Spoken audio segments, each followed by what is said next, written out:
Hey guys, it's me. It's been a while.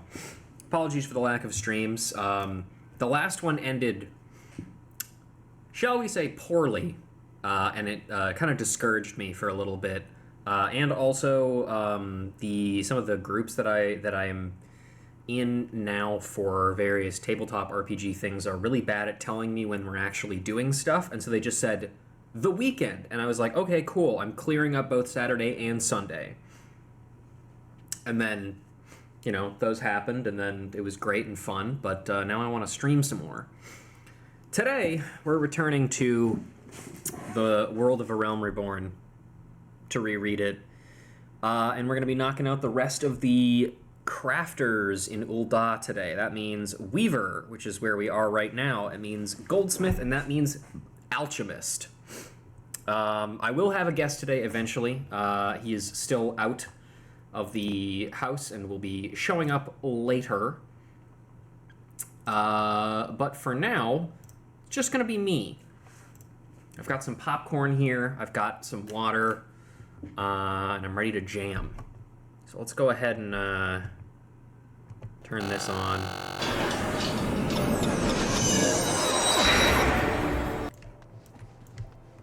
Hydration indeed.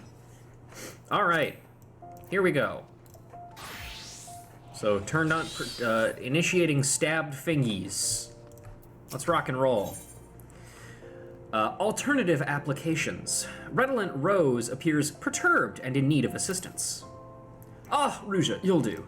Make me a dozen bolts of undyed hempen cloth as fast as you can. Note the palpable sense of urgency. Time is of the essence, my girl.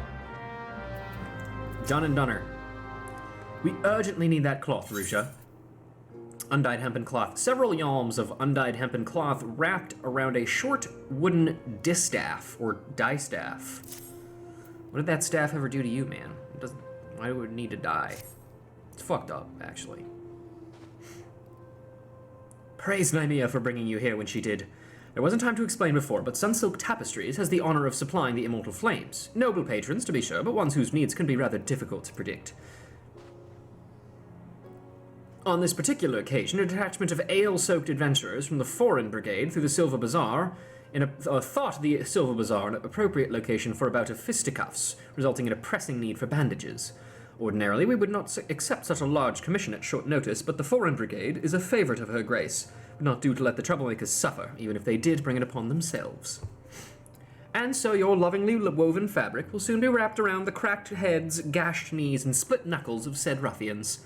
Ugh, fisting. What a barbaric sport. Still, your time hasn't been entirely wasted. I dare say you can now weave hempen cloth in your sleep, which is a handy talent to have, given the fabric's many uses. You've made progress, in short. In fact, I do believe you're ready to undertake commissions.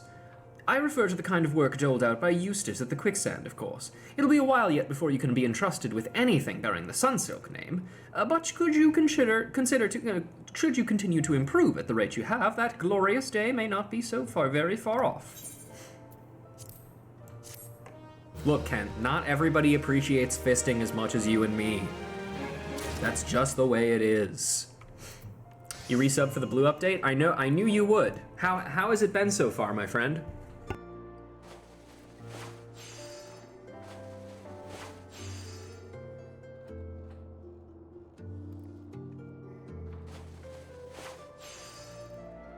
You already learned a new kind of punch? Excellent. For those who don't know, while Kent is our resident monk master, the other class that he plays is blue. And that's the only other class that he plays, as far as I know. Practical needs. Redolent Rose has a special task for you. Good of you come, Ruja. I happen to have work for you.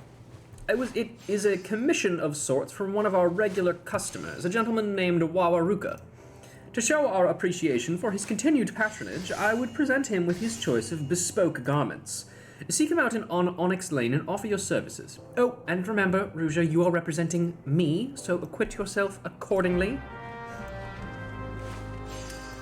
I know not everybody here is maybe necessarily into, like, ASMR stuff, but bespoke tailoring ASMR, probably some of the best there is, if you ask me.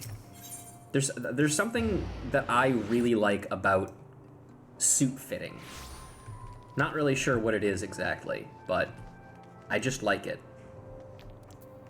Hello, sir. Hi, I'm Waruka. Who's asking? Oh, hells, Big Rose didn't need to go troubling himself on my account. All them gloves and scarves are for the guild, not me. I'm something of a quartermaster around here, see? And the lads go through gear faster than a koblin chewing on a chunk of mithril. But if the big man insists, it'd be rude not to accept. Right in time for strewn with mac and cheese that is neither mac nor cheese, then what is it? Is it just N? Like the Pokemon character? If you take away mac and the mac and the cheese from mac and cheese, you just get right? Now then, I reckon I could do with a new cotton scarf. Aye, and a pair of cotton shepherd slops and all. Ones I've got are on their last legs, see? Been meaning to get round to replacing them. I expect you'll be wanting me to come for the guild for a fitting, will ya? See you there, then. Shells and Velveeta. Believe it or not, actually, I also occasionally will make mac and cheese with Velveeta. My mom called it Pioneer mac and cheese, which is hilarious because, like, of course, not why would it be Pioneer mac and cheese? That doesn't make any fucking sense. But I love it. It's delicious. What is N's full name, by the way? I don't think I know it. I always just thought it was Nintendo. Like, his name is just Nintendo. Don't trouble yourself too much, eh? Long as the scarf don't chafe and the slops don't sag, I'll be more than happy. Natural Harmonia Gropius. Hey, yo, this guy's last name is Gropius. Or maybe it's pronounced Gropius. What's worse, Gropius or Gropius? I don't know. Because, like, there's Tropius or Tropius, the Pokemon. He loves hugs, yeah. Too bad he didn't get many as a kid. Cotton scarf and a pair of cotton shepherd slops, that's all. Well, let's not keep the customer waiting. Oh, here you go. I got 2 of them, in fact. I don't know why I have 2 of them. But I've got 2 of them.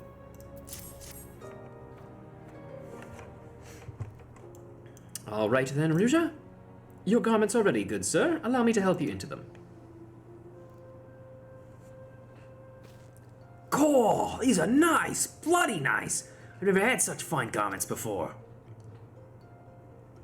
You're a weaver and a half, you are, Ruja. Big Rose always did know how to train him. You are too kind, sir.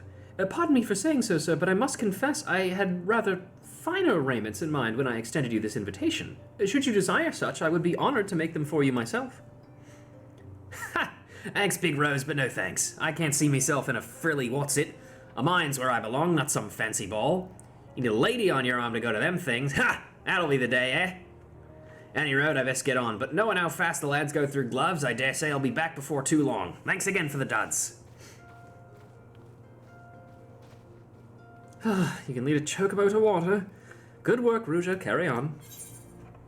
He started as a feral child, and the guy who I guess adopted him was not but an ass.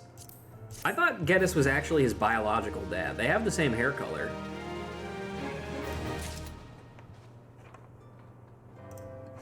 But I don't know. He is a pretty impressively evil character by Pokemon standards.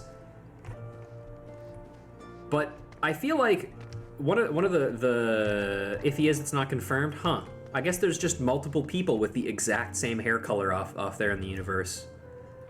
The exact same color of, like, teal green hair color, which is even more specific. And also has 2 sisters? What? Is this an anime thing? Otaku, send me these images right now. I demand it. Because they are also adopted? Oh, well, okay, that's fine. But still, send me pictures of them. I want to see them. Black 2 and white 2. You know what? You got me there. Materia concerns. Redolent Rose has a momentous task in mind for you. Your time has come, Ruja. Today you will work on behalf of Sunsilk Tapestries. Your client is heir to a vast fortune, a rare sort of individual in this city, I know. Like many men of means, ever does he seek new Epicurean delights. I can only imagine what he desires this time. I thought it best for you to go and meet with the man yourself, so I've taken the liberty of scheduling an appointment for you at the Sunsilk Tapestries shop on the steps of Nald. As I'm sure you're aware, that's on the other side of the city, and men like Mama Jaru are not fond of waiting. In short, hop to it, fucker!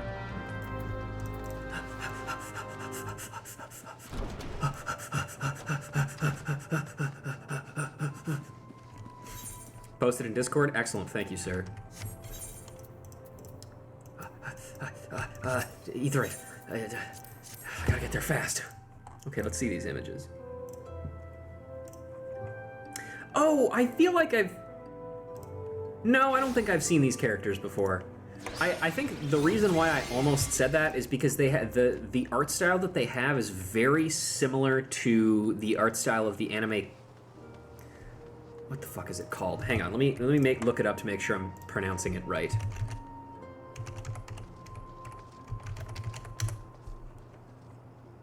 Katanagatari is the name of the anime. It looks very similar to that art style specifically. They did show up in the anime, but they were mainly in black 2 and white 2. I must not remember them. I don't fucking remember them at all then. Hello, sir. No, I cannot spare. No, I cannot spare a gill, you disgusting parasite. Really, if you're kind, put half as much effort into finding a job as sponging off upstanding. Oh, the weaver. 'Twas a reflex. You have dark skin, you see. I have to fend off far too many beggars this day. I should warn you that I have very specific requirements which must needs be fulfilled to the letter. But I recently discovered that I possess a prodigious talent for the gladiatorial arts, and I am reliably informed that only the most expertly crafted equipment will allow me to realize my full potential. I want a cotton acton, but not just any. It must be enhanced with materia. The ordinary kind is fit only to be worn by peasants. Understood? Good. Now then, I believe you have a job to do.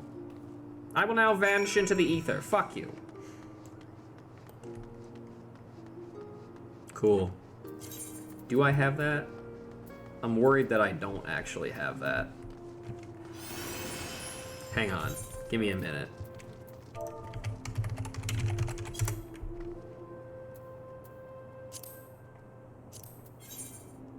I don't. I made the wrong item. Oopsie daisy. I guess I will have to actually do some crafting in this stream. Well, let's,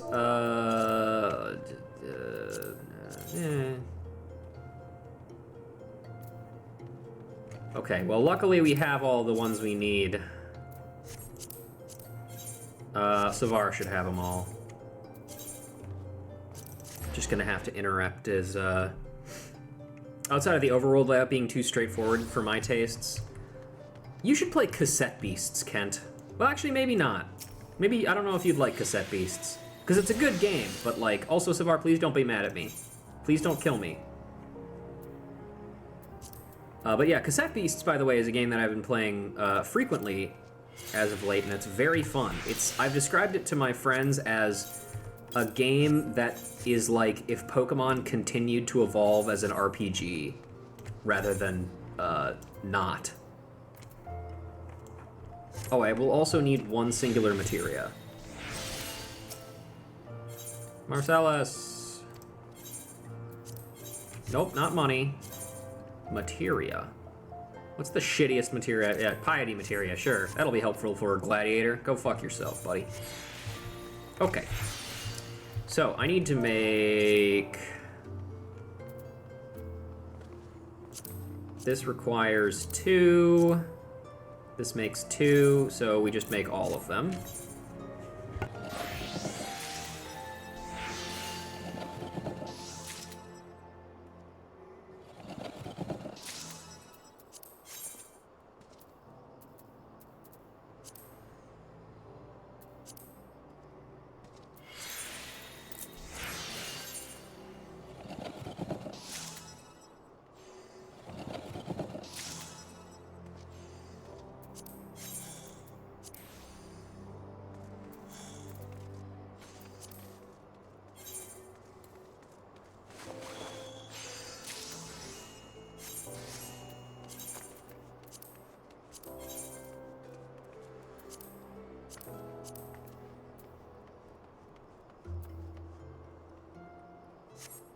Fuck, can I not use piety materia on this goddamn thing?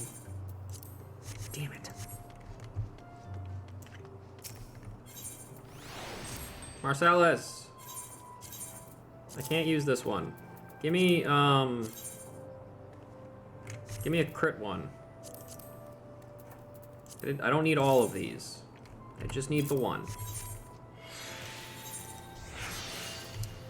Does it need to be high quality? Oh, great question, actually. I should have checked that, shouldn't I? I don't think it does, but I guess we'll find out. Let's head back to the Weavers Guild and make sure.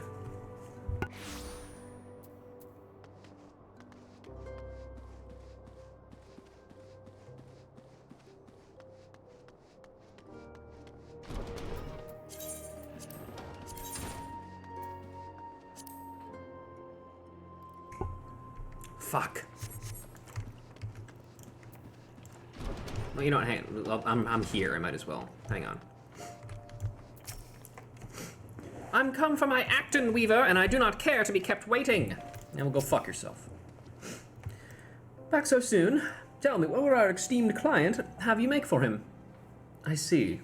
When did materia-enhanced garments become essential for gladiators, I wonder? They have the talents of the exceedingly wealthy, differ from those of the rest of us. Yes, that must be the David. And you say he didn't even bother to specify what type of materia he'd prefer? Feel free to use any kind. I highly doubt he will be able to tell the difference. But a question occurs to me. Are you familiar with materia? If not, consider paying a visit to the bonfire in central Thanaland. A Goblin scholar resides there who is well versed in the ways of materia. I, meanwhile, but a simple weaver and wholly unversed in the ways of materia, so you can expect no such wisdom from me. Oh, and in case it wasn't obvious, I'm afraid we shan't be able to provide you with all the necessary materials. I suggest you search the markets, or you could travel all the way to Vilbrand, I suppose. There's no shortage of dodos there. I leave the matter in your capable hands, Ruja. Okay, yeah, it's just a normal quality one, thank God. But, yeah, I don't know. I tried to put the Piety 1 materia on, and it didn't work, but maybe I just didn't do it good enough.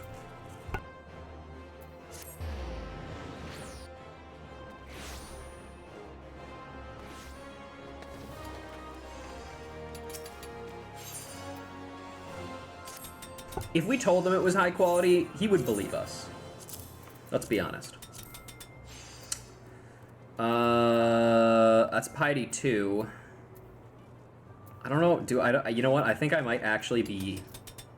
Okay, I have one of these. That I should be able to do. I ain't never gonna use that shit anyway. Oh, thank God. Yeah, I was using a 2 Piety because I don't have any 1s left from Relic Adventures. Oh, that also reminds me. I have a couple of things to read here. Some minions. A fledgling dodo. Properly trained not to eruticate, regurgitate, expectorate, or flatulate. Sure. Where is he? Dodos mature extremely fast, going from fledgling to full-grown friar in but a few short moons. This, coupled with the fact that an adult female can lay up to 7 eggs a senite, makes this particular cloudkin the perfect option for feeding the hungry masses. Lightning drools over the Bismarck's delightful grilled dodo, the Harbor Herald. Wide-eyed fawn. His mother was either lost in a terrible hunting accident, or perhaps is just lost. A senite, you ask? Yippee! Yippee! What is a senite, anyway? Wide-eyed fawn, an easy target for Eorzea's carnivorous fauna. Antelopes must use every advantage they have to remain free from death's dripping jaws. One of those is the remarkable ability to run mere minutes from death. Unfortunately, that trait did not save this specimen from capture. When making an offering of antelope innards, it is proper if they are still warm. Common knowledge. Like a week? Alright. Dust bunny. Despite the striking similarities, spriggans are not related to rabbits, but they have been known to eat them. It is not fully known why spriggans hoard precious rocks and minerals, though scholars would have us believe that it is the rock and minerals which are hoarding the spriggans, hence the creature's scientific classification as soulkin. Between the 4 of us, surely we can outsmart a few rogue spriggans. Augustinel. And finally, Behemoth Warhorn. This imposing horn emits a thunderous tone that summons your mighty behemoth. Ruja will never use this because if it does, it will scare her to death. Immediately following the calamity, an adventurer returning to Gridania from the Falcon's Nest in Corthus claims to have happened upon a den of baby behemoths who had lost their mother. Despite objections from friends and family alike, she kept the beasts, eventually training them to serve as mounts.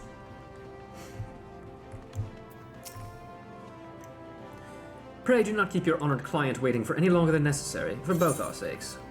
Here you go. Sir, your Acton is ready, if you would.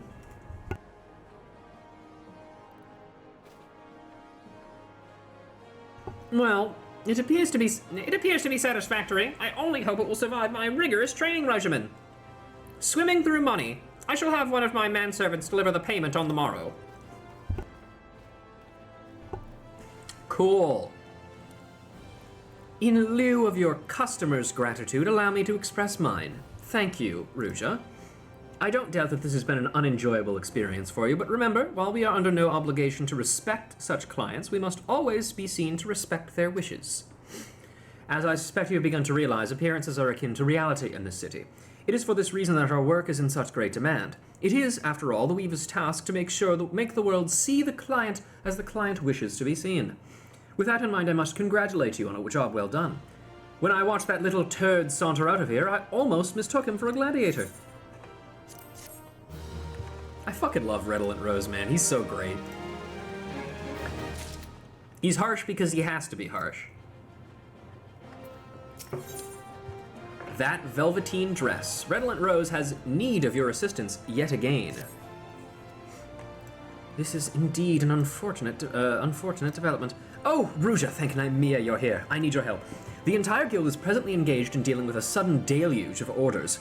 Amongst them was a commission for a bespoke dress, all aspects of which I had intended to handle personally. Alas, I have just this moment received yet another request, this time from Her Grace, which must, naturally, take precedence.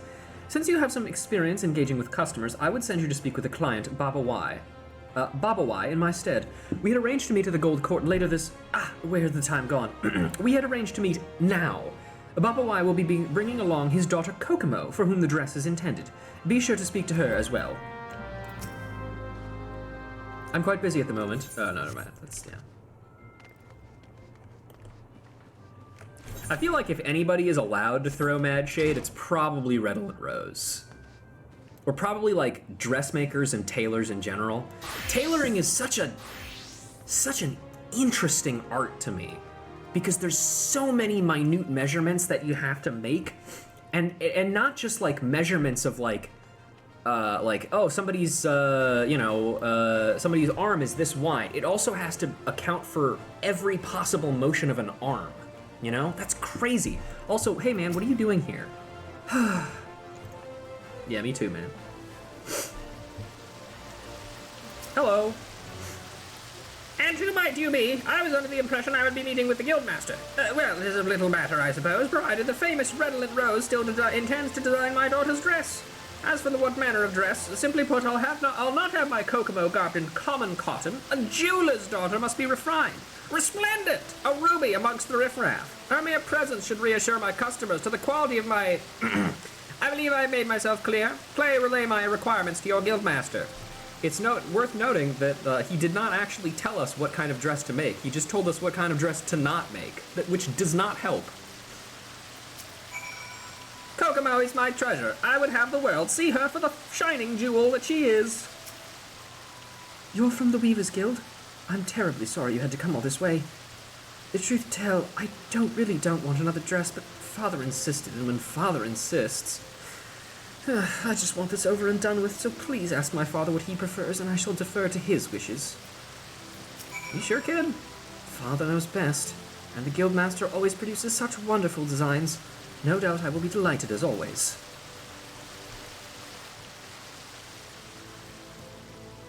Wait, no, that's the wrong way.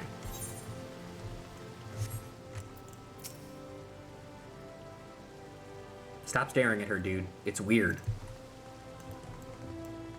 I actually didn't know he was there until just now. So that's pretty cool. Oh, I have a fun story to tell you guys, by the way. So if you didn't know already, there are some... a member of my family is going through some pretty significant health problems right now, and is enjoying a stay in the hospital for the umpteenth time. And there was recently kind of like a care conference call type thing.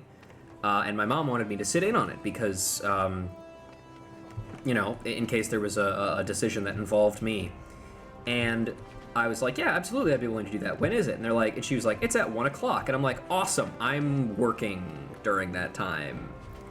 My only break is 45 minutes after that starts. So and then I was like, how long does the call do they think the call's gonna go for? And she's like, usually it goes for about an hour, so you might be able to hop in at the very end. And I was like, okay, cool. So time rolls around, I call in, and I'm sitting there for like 15 minutes, and like, you know, we're hearing the news and stuff, and figuring out what needs to be done, and asking questions and stuff. And finally, I'm like, okay, I have a really important question I need to ask. So I have a question over the phone, and right as I say that, the loudspeaker in my workplace goes off, and they're like, attention, everyone in the building, please evacuate immediately. Please evacuate immediately. And I'm like, okay, I guess I gotta go. I'll be back in a bit, guys. So the worst timed fire drill ever. There was just a fire drill just happened. So we go outside into the parking lot. And if you've ever been in a parking lot in America, you know that they are hellish to stand in because there's never any shade, especially in the summer. And so the sun is beating down on us. I can't see shit because it's so bright out. It's hot. Everybody in the building is wearing like heavy smocks because of what we do for work. So everybody is sweating buckets. And like, I can't find my group of people because A, I was on break, and B, I can't see shit. And then so we stand out there for like 10 minutes. And then they're like, all right, everybody, you can go inside now. And then I'm like, I walk over to my boss and I'm like, can I take like a couple of minutes just to finish up this call that I was in the middle of in? And he's like, yeah, no, it's cool. So I call back in, and right as I call back in, my mom goes, all right, I think that's it, everybody. I'm gonna hang up now. I'll see you later. And she hangs up and the call ends. And it was just like, are you fucking kidding me? I missed like some of the most crucial information because of a fire drill. So anyway, don't practice fire safety, everybody. It's stupid. Ah, you're back. So then, what manner of dress did our client desire? Something resplendent which isn't made of cotton, you say? I might have known. His commissions rarely stipulate anything beyond ostentatiously expensive. And all for a poor girl who would rather the eyes of the world look the other way. Well, Vanya silk would achieve the desired effect, though I doubt she would feel comfortable wearing such an extravagant dress. Velveteen, though, yes, velveteen might work.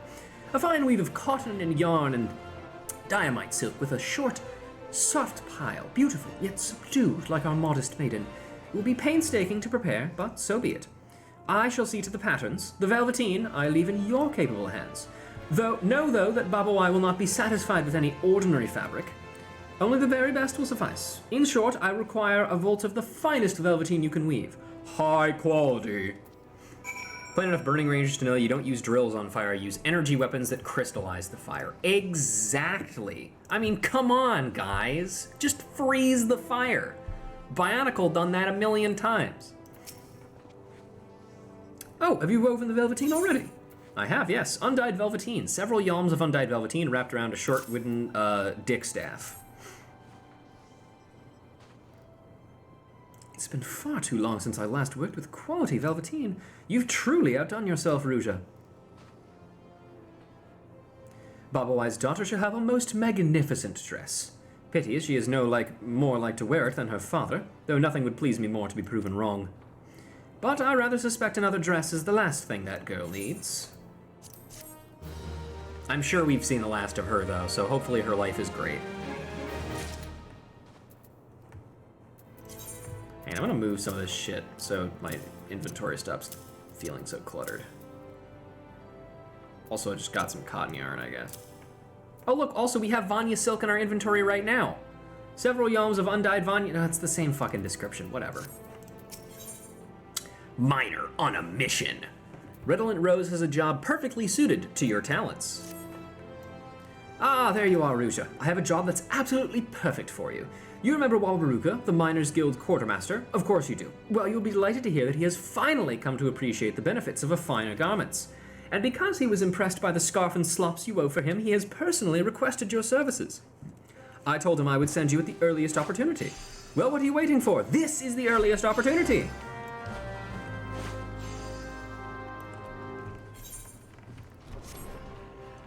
There are only two types of rich girls. The ones that perhaps cling to their fathers too much and are assholes because of it, and the kinds that want abso-fucking-lutely nothing to do with their dad. At all. Hey, how's it going, Ruja? Big Rose sent you, did he? I was asked you by name, you know. Any road, I won't beat around the bush. I want the best damn pair of velveteen gaiters you can make. Aye, I know. What's a bloke like me want with fancy shoes like that? The thing is, there's this girl, and, yeah, don't make me spell it out, lass. Trouble is, she's from a rich family. Proper rich, as in her servants have got servants, that kind of rich. Which is why I've got to make a good first impression. And to have even a chance of doing that, I need to get dressed up to the nines. Can't very well introduce myself to a lady looking like me. Any road, I'm counting on you, lass. Oh, and I ain't letting Big Rose give this to me for free, neither. I got my pride, you know. Wouldn't feel right wearing a pair of swanky gaiters, what I hadn't paid for. Why does this guy want to wear alligators? That doesn't seem safe. He's a real one? Fuck yeah, he is. He's a man of the earth, literally.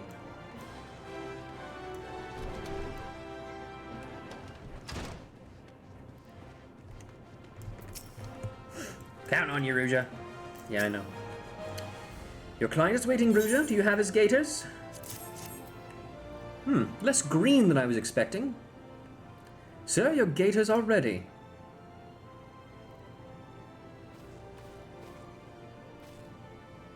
Nice, they look good, feel good. Hells, they make me feel like I look good, and I bloody do and all. Sir, what is that? What are you wearing? Holy shit. Ha, like me trousers, do ya? Me pa, God's rest his soul, wore 'em when he was first courting me ma. Never fail, these don't. Goal, look at me. Feel alive. I feel ready. There's no stopping me now. Behold, everybody, what happens when you give Scoosh glamour plates. That's a joke. Scoosh has gotten much better. But, you know. But, sir, I say, sir! Confound it all. Somebody get Eorzean Queer Eye in here, right now. Well done, Ruja. You may take solace in knowing that you did what you could. Perhaps I worry unduly. That girl may well be stirred by his earnest efforts. And even if she is not, she may yet overlook his bizarre appearance, gaze deep into his eyes, and see the warm-hearted man within. Or she might look and see him and run screaming for the nearest brass blade.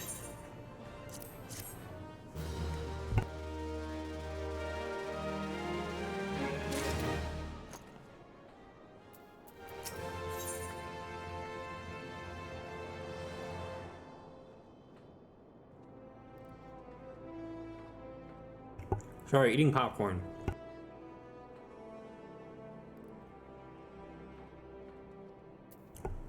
Designed by committee, Redolent Rose has received another commission from a regular customer. Greetings, Ruja. If you've the time to spare, there is a task I would like to assign you. While Aruka has requested your services once more. It seems his previous attempts to woo Kokomo met with disastrous results, as I predicted. It would be best if he told you the rest. Now run along, you know where to find him.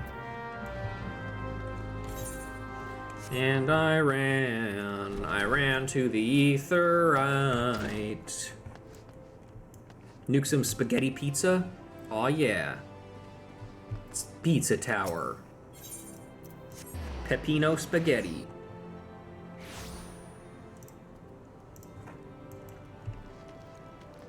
Hey man, you fucked it up, huh? Hey there, Ruja. So what Big Rose tell you? That the brass blades chased me all over town? Well, it wasn't that bad, but Kokomo's pa did run me off, calling me a disgusting pervert and whatnot. But I ain't giving up on her that easily, no sir. She's something else, my darling Kokomo.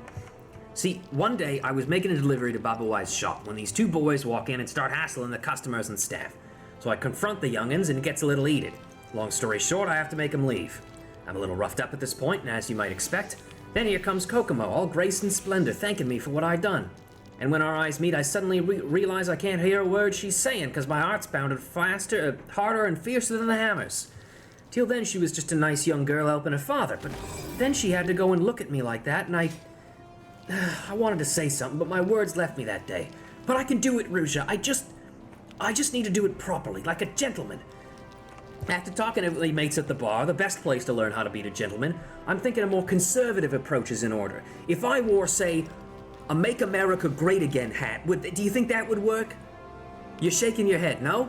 Okay, what if I wore, say, a quality linen shirt? It would show that I'm a responsible, respectable man. I'll meet you at the guild for the fitting as usual, alright? Poor guy. I don't think that MAGA hat would appeal to anybody but maybe his dad.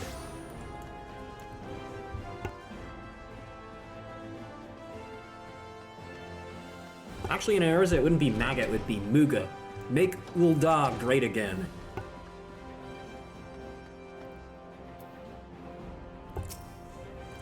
Got it all worked out, Ruja. Your mates helped me put together this new ensemble, and your shirt will be the piece what brings it all together. Uh-oh. Have you made your client's shirt yet? He seems quite eager to try it on. Yes, here you go.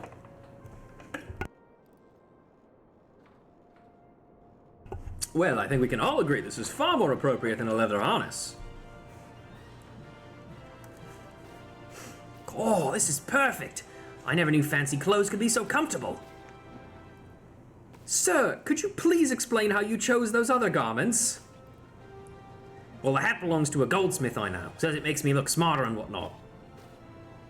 The subligar is courtesy of another miner. He reckons that us men would work the mines ought to flaunt our chiseled bodies, like this. And that trousers are overrated.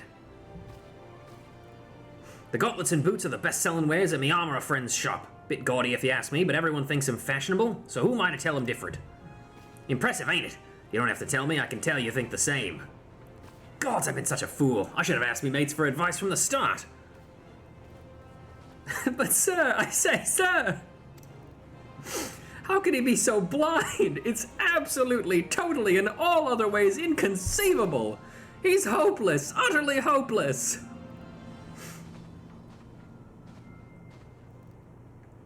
Beg your pardon, I don't know what came over me. If you'll excuse me. Redolent Rose walks off set and screams into a pillow for 20 minutes. Rogadins that got some lung capacity, they could do that probably. A subtle inquiry. Redolent Rose has a commission for you, as well as a private request. Ah, Ruja, good of you to come. We have an opportunity to help that fool of a minor Wawaruka, but it will require some discretion. The guild has received another commission from Kokomo, that is to say, from her father, most likely. Now, while I obviously expect you to craft her a high-quality garment that meets our exceptionally high standards, there is one more thing I would have you do. When you meet with Kokomo at the Gold Court, I would have you subtly direct the conversation to the topic of Wawaruka. Try and discern what she thinks of the man. Oh, also, I just realized I completely forgot to talk about how the song and the beginning relates to what we're doing. We're weaving. You know what else weaves? Spiders. Like Spider-Man. And you know where Spider-Man gets, where people want pictures of him? The Daily Bugle. That's the connection. Spider-Man the Menace, exactly. That's why, and see, that's why I was really excited when you said time to be a menace in chat. I was like, oh, like Spider-Man. Hello, I believe we met once before. Ruja, was it? Thank you for coming. I'm sure you must be terribly busy with your many commissions. Excuse me, did you say Wawaruka? He's one of your clients. What a coincidence. He visited the shop the other day. You should have seen Father's face when he chased him away. Thankfully, he didn't recognize him. Whatever possessed him to wear such a ridiculous outfit? It's a shame, really. It feels like he hasn't visited in forever. I would have liked to have spoken with him. Yes, the commission. I am in need of a pair of quality wooden tights.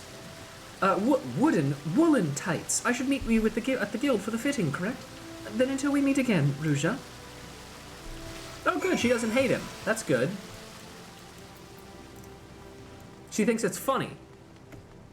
That's how you know this girl's a real one.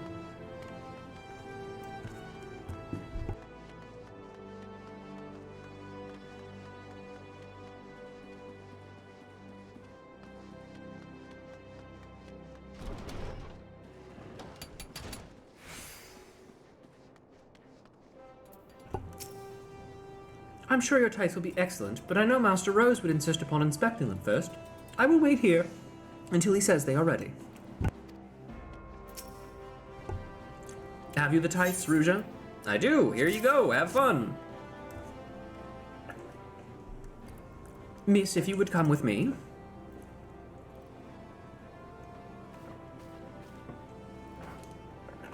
They're so soft and warm. I don't think I've ever worn such comfortable tights. This is just what I needed for all those evening parties Father makes me attend. The cold is becoming unbearable. I could wear these tights underneath my gowns and Father would never be the wiser. I realize he expects a great deal of you, but could you simply not refuse to attend? Surely you do not wish to devote your entire life to his business. I appreciate your concern, Master Rose, but it's not possible. He's my father. In that case, why not view it as an opportunity? Perhaps some enchanted evening you'll meet a charming young man. Master Rose, please don't be absurd. Wawaruka would never attend one of those dreadful parties. Ah, forgive me. I had no idea you had already made the acquaintance of one such gentleman. Thank you for the leggings, Ruja. I believe I must be going now. As if Father would ever accept him. That was a good job, Rose. You pulled that one out real good. Well, at least we now know that Wawaruka's efforts were not in vain. Now, if only we could convince the buffoon to wear something relatively normal next time. Hey, you know, when you have a really good customer, you know stuff. You remember stuff about them. You know, when Fred the prison guard comes in and you're like, "Hey, Fred, how are the family?" And he's like, "Pretty good, Killmaster. Megatron says you can come out of jail now." You know?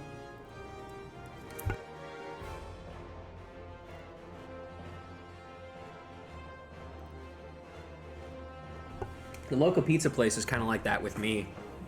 I call there basically, you know, twice a week, essentially, because they have really good deals on specific days. And I always order the same thing.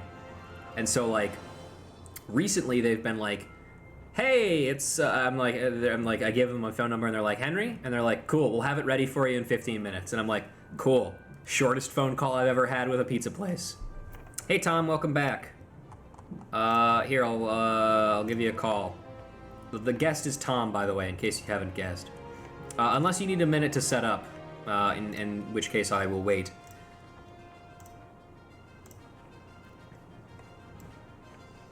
But the last time I went in, oh, hey, thanks for giving,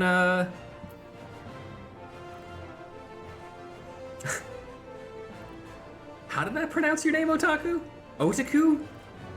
Interesting. Well, congratulations. Oh, by the way, speaking of that, because I keep getting distracted, we have a couple of new emotes now. First of all, I have moved the famous buh emote to a follower emote, so you can have it as long as you followed me, and I've told you to play Ghost Trick. The other two emotes we have are Sissel being dead, as you can see in the chat, and a picture of Nina. There she is, just having a good time. Anyway, another one. Wow, okay.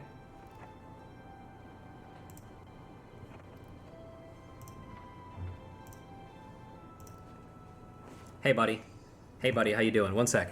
I need to make sure that, welcome back from your trip to the, bank. The bank mines. Yeah. Nope, not that one. Oi. There we go. And Anyway, so I'll give you a chance to catch your breath while I finish telling my story. And every time I go over there, they know me by name now, and they know me by face, and I know a couple of the people working there. And as I walked in today, I was like, "Hey, I'm here for my food," and they're like, "Oh, hey, Henry, we'll get it for you in just a sec." And one of them walked back into the kitchen, and I could vaguely hear them say, like, "Hey, boss, it's the man, the myth, the legend, Henry's here." And they grabbed my pizza, and one of the guys like looked out from the kitchen and waved at me, and it was like, "Oh, that's so nice. They like me. They really like me." Or maybe it's just the fact that I shop at their place so much. I don't know. But it's really good pizza. So I mean, why wouldn't I?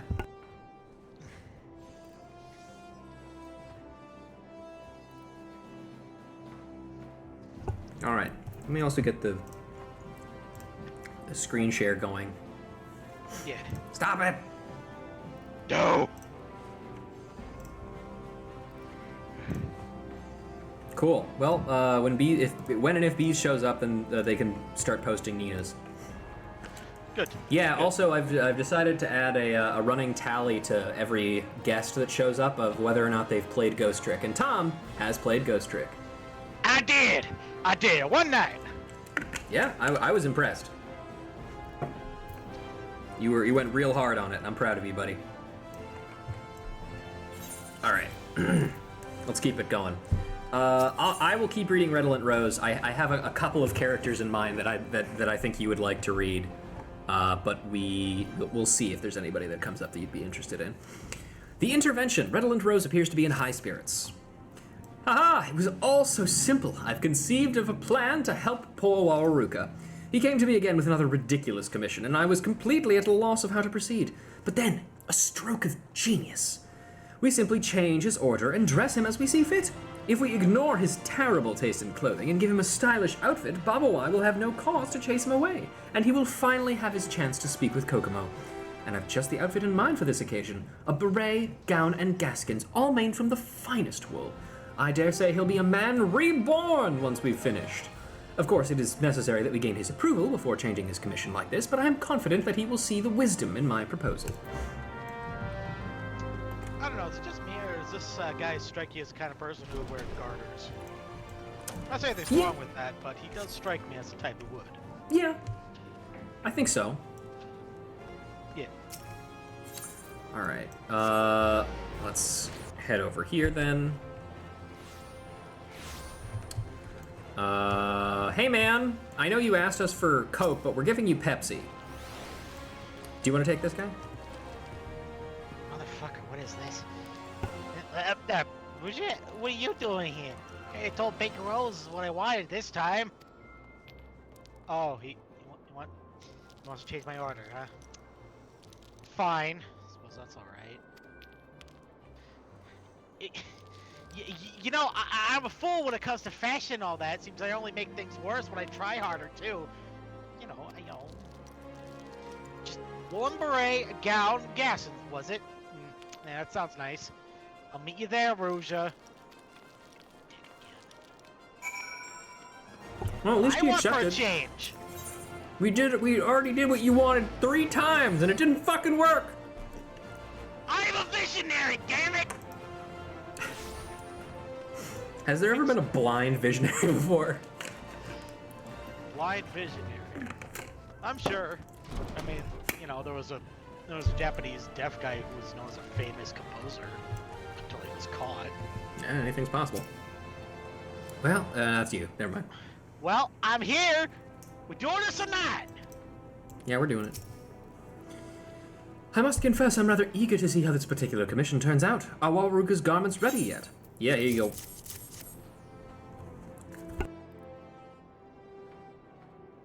Excellent. I have no doubt these will suit him well.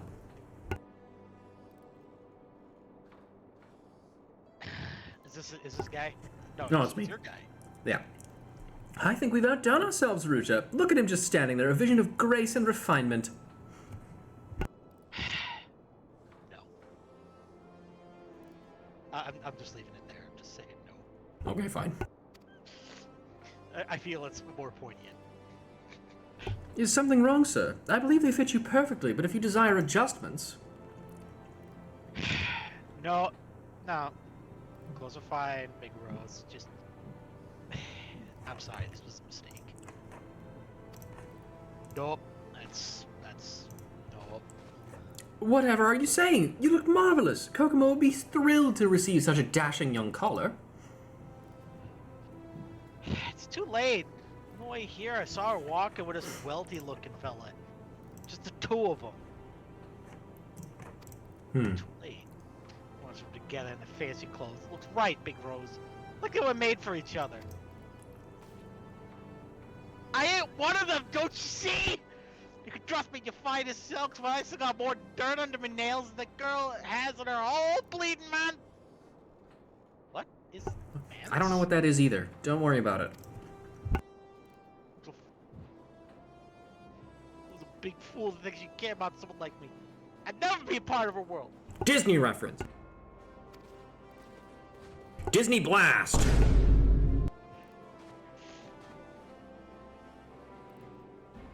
Well, shit. Leave him be, Ruja. If he is determined to give up, there is naught we can do for him. Though he would be far better served by letting Kokomo decide for herself, while Ruka must still find the courage to carry on. Only then will he stand a chance. He'll be paid for that. It's expensive. Eh.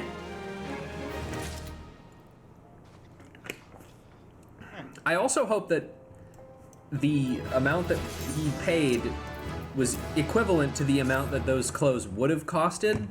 Because if he paid us for the other stuff, then yeah, it's fine. Don't worry about it. All right. Death Dark Crochet. Yeah. I mean, a lot of the needles are like cactar. Like this one is made out of worm fang. You know, very normal. A miner reborn. I mean, most people are miners when they're born. I know, I'm very funny. We get Redolent Rose's hat. If only we could wear it, because we aren't a finished race. Redolent Rose is furrowing his brow most furiously. I know that's... Oh, like you? Yes. If you've come in search of work, Rouge, I'm afraid I have nothing for you. However, there is something I would like to discuss with you. It concerns Kokomo and the young man currently courting her. You see, it is none other than... Rosa, Big Rose! Please! You gotta help me! Hey? Hey, it's me, except, you know, not that bad. Clothes! I need new clothes! Okay. Please, sir, you must get a hold of yourself. Tell us what has driven you into this frenzy. He's gonna propose to Kokomo! Mama's out! He's gonna propose! Oh god, he's dying. Somebody perform the Heimlich maneuver on him. I'm too tall, I can't do it. And then when you do that, pull him into a German suplex. Someone did that on the way here. Oh. I know it ain't my place. And it might be just getting in the way. Damn it, I gotta tell her how I feel before it's too late. But this shit, I ain't tripped out enough for it. I mean to wear my usual stuff, so eject me without a second thought. Please, you gotta get me some of that Supreme stuff. I need a fighting chance. I need you to do what you do best to make me the finest clothes you can. Don't ask me where I get the money. He's a miner, I know where he gets the money. One would have thought to have possessed a heart of stone to refuse an impassioned plea like that. Wouldn't you agree, Ruja? If we are to send him against Mamajaru, we must furnish him with such garments as befits his passion. Prepare a pair of patrician's bottoms, a patrician's wedge cap, and a patrician's coatee. I will see to his gloves and shoes. Each piece must be flawless, without exception. Together, we shall fashion a suit of armor for our young warrior. Oh, thank you so much. I know I won't fail with you two on my side. You're certainly more of a help than the pumice heart I've got. On the count of the mining. The miner's lung. This is its younger, more insidious cousin. Oh no. Heart of pumice. I trust you understand what's at stake, Ruja. Bring me a pair of patrician's bottoms, a patrician's webcap, and a patrician's coatee of the finest quality, and do it now or I'll kill you. Bite and blast. Your garments are ready, good sir. Allow me to assist you.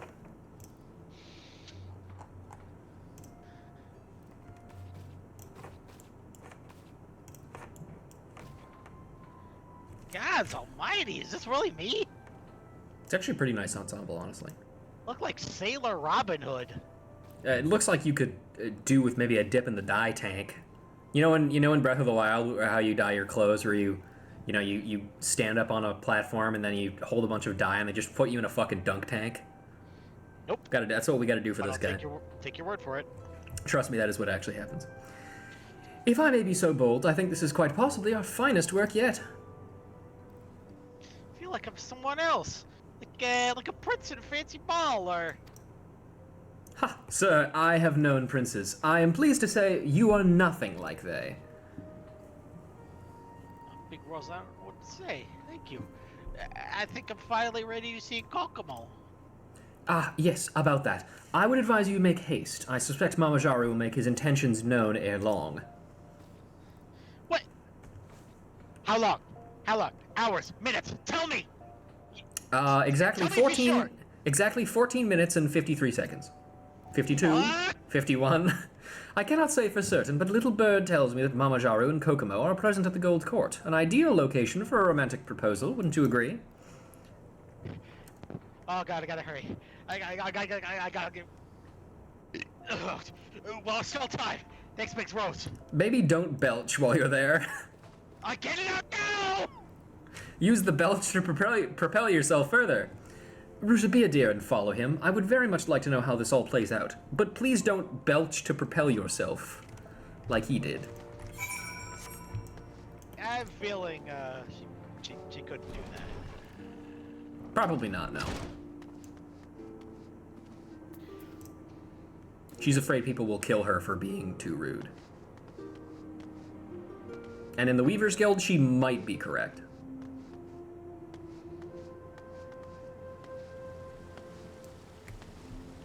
Wait, hang on. Can we actually see Kokomo and... Oh, yeah, we can! Look at that! Isn't that cool? Hey, guys!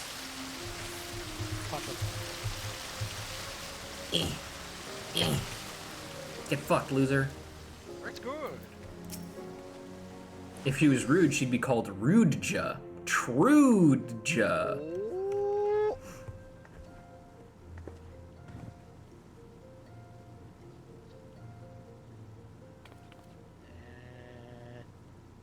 Get in there and kill him. Kill him! Decepticons, kill this clown! Man, I got a massive lock joint seeing them together. And then that idiot had the gall to say I knew nothing of business. To which I replied, "Of course I don't. Why bother when you know? Why bother when you know the men who own them?"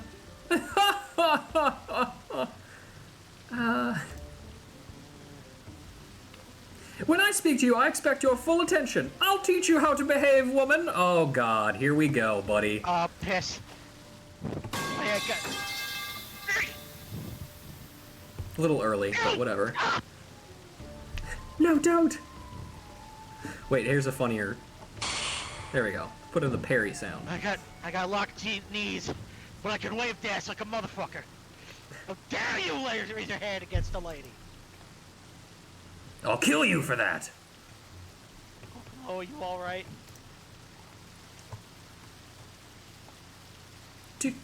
Do I know you, sir? Figures. It's me, Kokomo. It's me, Kokomo. Wow. Wawaruka. Raka. Yeah, you got it. Sure, close enough. I made a few deliveries to your father's shop. Now recently, I suppose, but you know, the past. Wawaruka, but why are you here? And why are you dressed like that?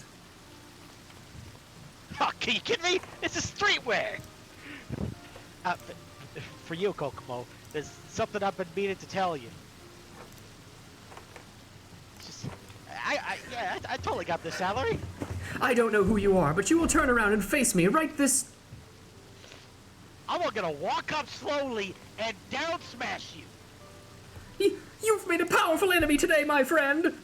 Get here! Get here, I say! Mid-tier!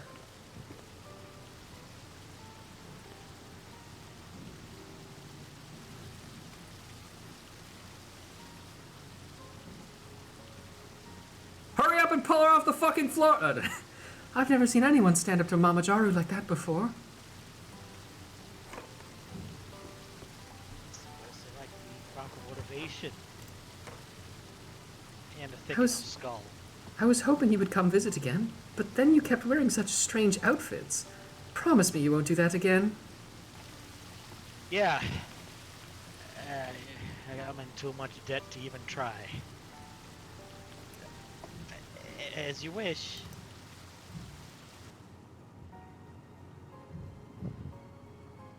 We did it. My work here is done. And then she trips and falls on the way out. Makes a really loud bang noise as she falls down the stairs. The curse of being Rouge is that you can't ever be cool. Every cool thing you do must be balanced out by an equally embarrassing and stupid thing. It's usually tripping. The embarrassing part is her defense mechanism when falling over. She immediately seizes up and planks. Yes, although occasionally, when she lands. Occasionally when she trips and falls, it actually helps her avoid attacks. Ah, Ruja, tell me everything. Ha! I would have liked to have seen that. How did I learn of Mama Jaru's plans, you ask? From the man himself, of course. He's not the sort to keep his grand designs private. Do not misunderstand, I'm not some rank sentimentalist. I have acted only in my capacity as a weaver to help a client, just as you have. As for our young couple, well, to be frank, calling them a couple is a tad premature. Babawai will doubtless have objections, given Waruku's modest origins. Nevertheless, I think our young gentleman has finally found the courage to stand up for himself. You should be proud. This could be the beginning of a beautiful relationship, one which would owe much to your skill. Well done, Mistress Lorelei. Well done indeed. You have done a good. I did do a good. I would love to take this hat for the day when Vieira might maybe finally get to wear hats, but I couldn't wear my glasses if I did that. Weaver complete. Where's my button? There it is.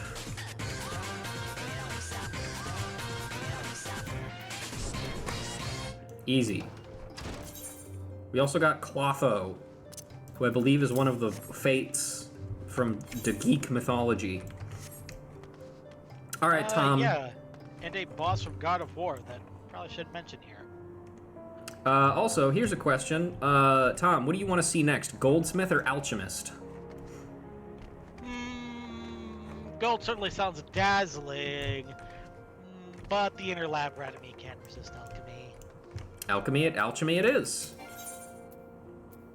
Here we go.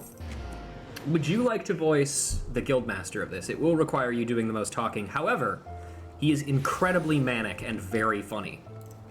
Oh, absolutely. Excellent. Sounds like me. Hey, Severin. All of your beeswax. It seems some unexpected matter has Guildmaster Severian more agitated than usual. I'm just making one check. There it is. Okay. Alright, I'm back. Ah, I remember your face this time. I was so persistent. It is most fortuitous that I do. For the irksome effort I have expended in grooming your budding skills to be rewarded. My newling subordinates have requested that I put aside my personal research for but a moment or two and shoulder a portion of the guild's workload, even going so far as to force upon me some other alchemist's petty task. What fools think I am some sort of guildmaster that contributes in such a mundane capacity? And they wanted such an accommodating drudge to head the guild that I should not have elected me into this post. He's the funniest guy ever. He's just like, I don't want to be the fucking guildmaster. I just want to grill, for God's sakes. I seek to grill. gods know there are others about them. Frontistry is the word. Frontistry. It would have been better to choose the leadership position. Oh, it is ties such as these that I curse my blood ties to the syndicate. I would personally be content to refuse such tedious duties in favor of mine own work. Bees spotted. Everybody point at bees. Hi, bees. Please! Yeah, what he said. Don't kill yourself, buddy. Hi, bees. Hi, By the way, while you were gone, Tom gifted you a sub, so you now have access to the Nina emote. Please spam the Nina emote in chat right now, everybody. I want to see some fucking Nina emotes in the chat. Behold. Behold. Yeah. Yeah. Yeah. Excellent. Okay. What the fuck is going on outside my apartment? Never mind. Okay. Continuing. Which of course brings us to this moment. It is with great relief that I entrust this barrel of beeswax to you. 12 lumps of beeswax to be precise. How accurately timed. It's almost as if I knew this was coming. I actually did not know this was coming. This was That's a decision to purely me. coincidental. What would happen if I picked gold? Then it wouldn't be as funny if bees raided. Yes. I know you prove your worth before long. Now to work! To work! Holy shit, you did that really fast! Oh! Such bliss that my research might progress unhindered by bothersome requests. Speaking of which, have you created the beeswax as I asked? Also, which member of the syndicate is he related to? That is a good question. It might be... Well, actually, I don't know. I'm actually gonna look this up right now. While Tom reads this. Beeswax, fragrant yellow wax created by melting down beehives. Jesus Christ, I'm so sorry, bees. They keep killing your home. Well, it says beehives. Doesn't mean there have to be bees in them. Yeah, I know, but it's like their home, you know? Well, it's like what bees do. If they melt it down, you build a new one. Thus is Sure. the endless cycle. Once it's radioactive, like bees themselves, in which case it's they might honestly take their chances with the corium before that. Mhm. Anyway, this will never be used for the Sultan's bedchamber candles, but the quality is passable, I suppose. Based on what the Wikipedia says, Severian Lictor is his last name with a Y. He was born to a Midlander family with ties to the Syndicate. That's it. That's all it says. So, I don't know. He just has ties. Anyway. This is indeed a wonderful arrangement. Perhaps I should pass on to you the mantle of Guildmaster in its vexatious entirety. I don't think you're allowed to do that, actually. Now, the beeswax you have brought for me is, as you must surely realize, the purified form of the substance honeybees use to build their hives. Candles are the most obvious use for this refined material, but beeswax may also be used to enhance leather goods or mixed with dye to create painting supplies.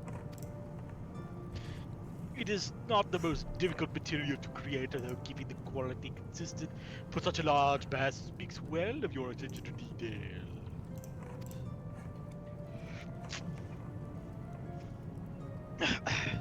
I had thought to be content with not more than a convenient lackey at hand, but mayhap with further training.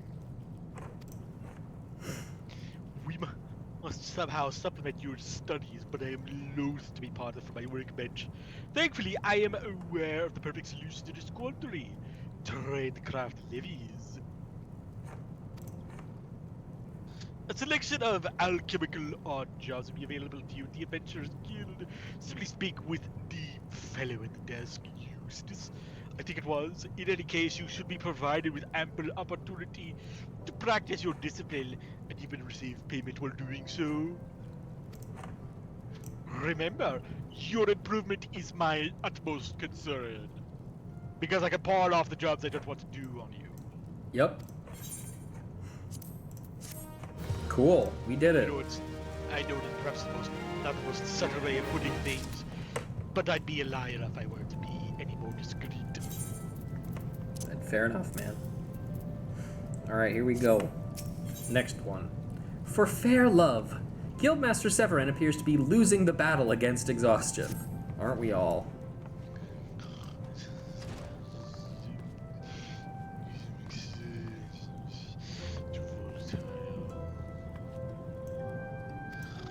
Please! What? So, have you not yet learned to concoct potions? Admittedly, the results are not always what one dreamed they would be. Now, I might deduce from your unrequested presence that you deem your skill is sufficiently sharpened and seek further instruction. Or do you simply derive some perverted sense of enjoyment from my irritable reaction? Little column A, little column B. Oh my. Whatever the case may be, alchemy is certainly a discipline for the curious. And the curious of nature. Allow me to assign you my duties. This time I require you to create 1 potion of intelligence and 1 potion of dexterity. I am at a critical juncture in my research, so as to dispense with my lengthy explanation, surely you need not have me list every eye of newt and fag of bet you need at this point in your education. Frankly, I just need it because I have a quite disturbing trigger finger. I have added 1 too many drops of troll extract to my potions. My potions are too powerful for you, traveler. You should find a seller who reached... my father. Are the potions concocted and bottled? I shall feel no questions or queries until it is done. Hi, Emily. Hello, Emily. By the way, Emily, I don't know if you're still subscribed, but look, as Bees is showing off, we have a new Nina mote. I don't know. Here you go. Here's the pots, bro. You raiding, bro? Considering the lack of guidance on my part, you have done tolerably well. As you've discovered, the main catalyst for this potion of intelligence is a primal essence of life that is found in the blood of beastkin. Quails? Curls. Curls. Yeah, I have no fucking idea how they got that one out of that word. The effect is diminished, and should the blood be allowed to clot, but you seem to have avoided that novice mistake. Motions of dexterity, on the other hand, make use of finely ground bat fangs. In the practice of using the powdered form of fang, horn, and tusk in the creation of alchemical mixtures, it is an Eastern technique that I'm glad to see you have willingly adopted. Either of these concoctions is beyond the skill of the most neophyte alchemist. It comes as something of a surprise of my sporadic class of instructions are proving so effective. In fact, in celebration of your achievement, it is only fitting that you deliver these tribes to the guild's customer in person. I shall regretfully remain behind, escorted by work. Regretfully. Yeah, let's go with that. Your delivery will take you to the Colosseum, where you should seek a lady by the name of... what's her name? Yes, Adara. And pray return to me once your task is complete.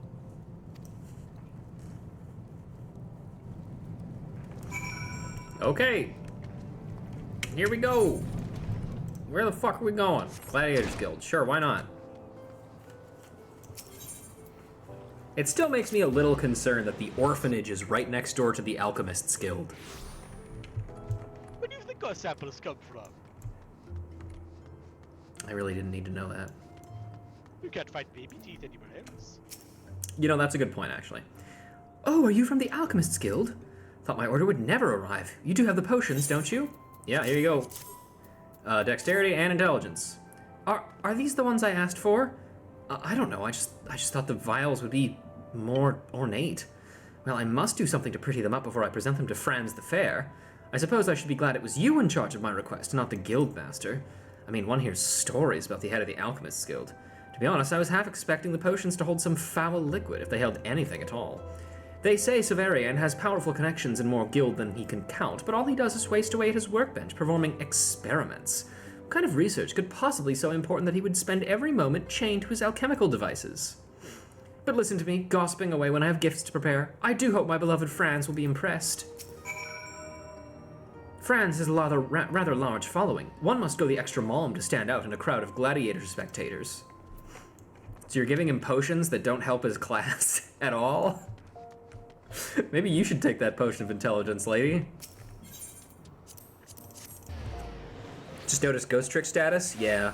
It's gonna be a consistent thing going forwards. So anybody who hasn't played it will be publicly shamed. Luckily, almost 90% of the people in this chat have played it.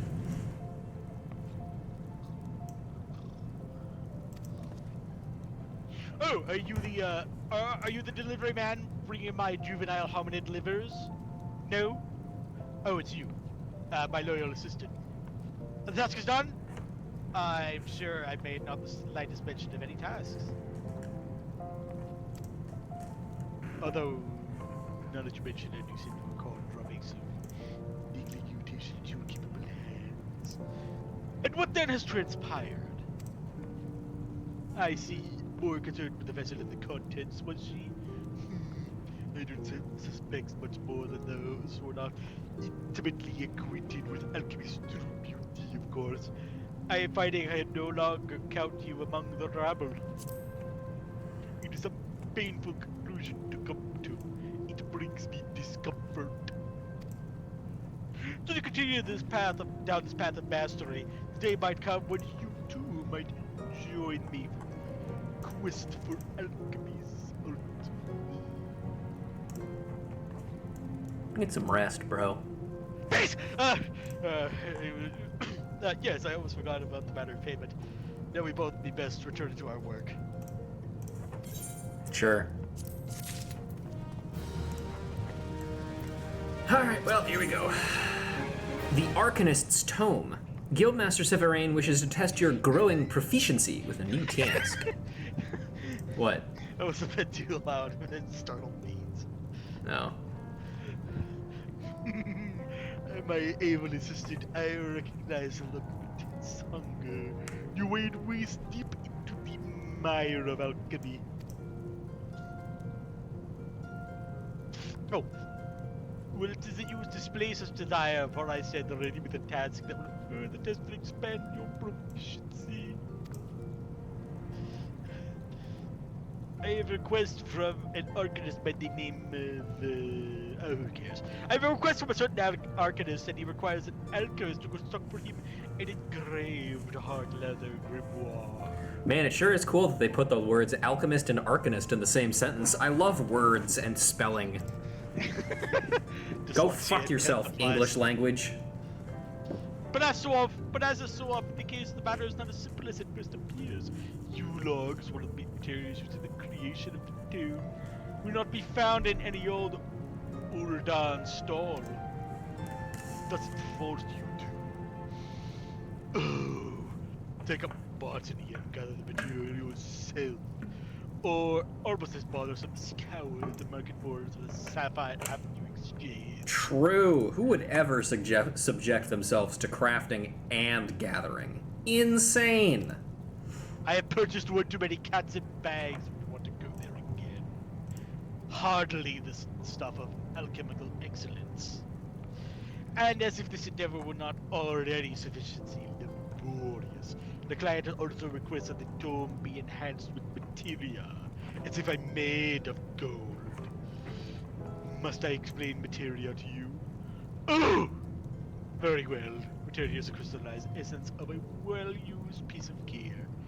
The physical manifestation of an item is fluid as well, if you will. It is not well understood exactly how these crystals work, but they have an effect of improving the properties of objects to which they are attached. Do not expect me to provide a lecture on the intricacies of crafting material. There is a goblin at the bonfire in central Thailand who is more than willing to babble on such things.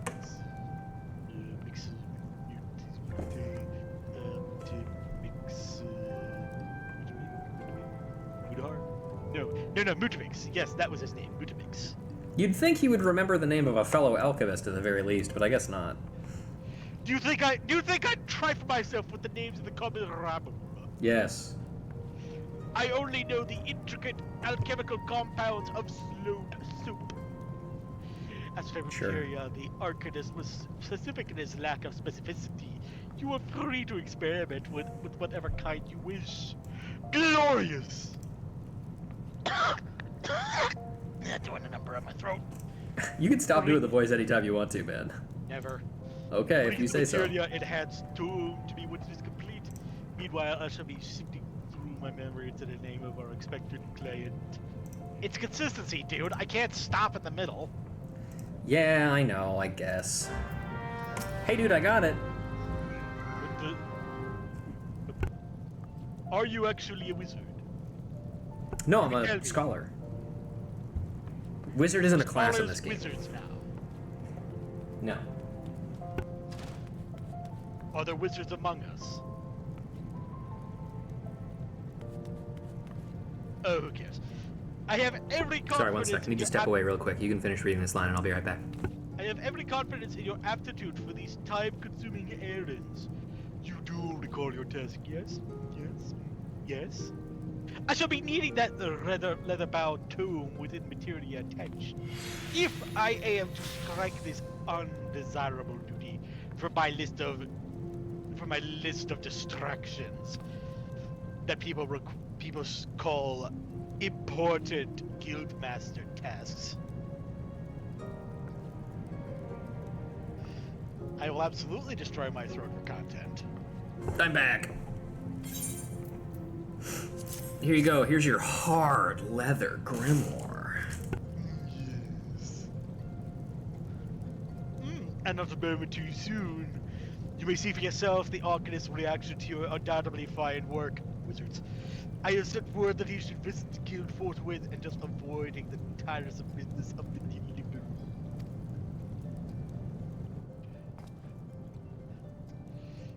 Great Thaliac, is this masterful creation to be my grimoire? And look, it is bound with materia, just as I asked. Would you expect aught less from the assistant to the guildmaster himself? Now, Arcanist, before you depart, perhaps you might favor the creator of your new tome with an explanation of its nature. I don't see why I have to do that. The nature of my grimoire? Yes, of course. If you do not, I shall activate the ricin I have placed within your food. What? Never mind. For an arcanist to weave his spells, he must conjure in his mind the image of the most distinct mystical diagrams known as arcane geometries. These geometries are inscribed upon the pages of a grimoire, such as the one you constructed at my request. The most important aspect of any grimoire is the quality of the ink used to illustrate its pages. Geometries drawn with ink that is especially conductive to the flow of ether allow the arcanist to effectively channel his magic strength. Thus, when one is in need... What? I have the button right here. Ricin any minute. Okay, thus when one is in need of a new grimoire, one must turn to an expert in the making of this liquid gold, an alchemist, and Thaliac who plays on his breath the attention to a true artist.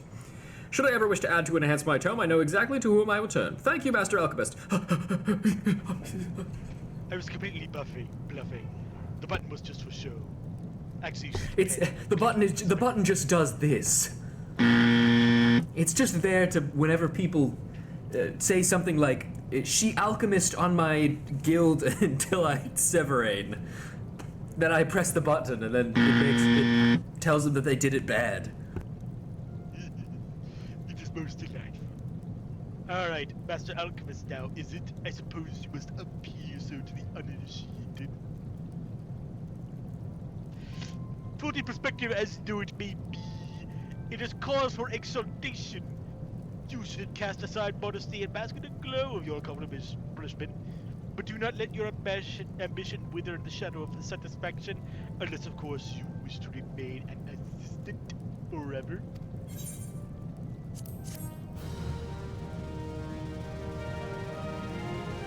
Autistic stare. I'm sorry, practical alchemy. Guildmaster Severin's foul mood hints at another unwanted task awaiting your assistance. You disturb me at the most delicate stage of my experiments. I am scraping the scum from its invisibility potion. Your timing is...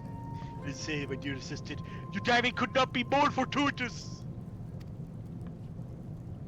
We see once again my incorrigible colleagues have foisted upon me a most unstimulating assignment.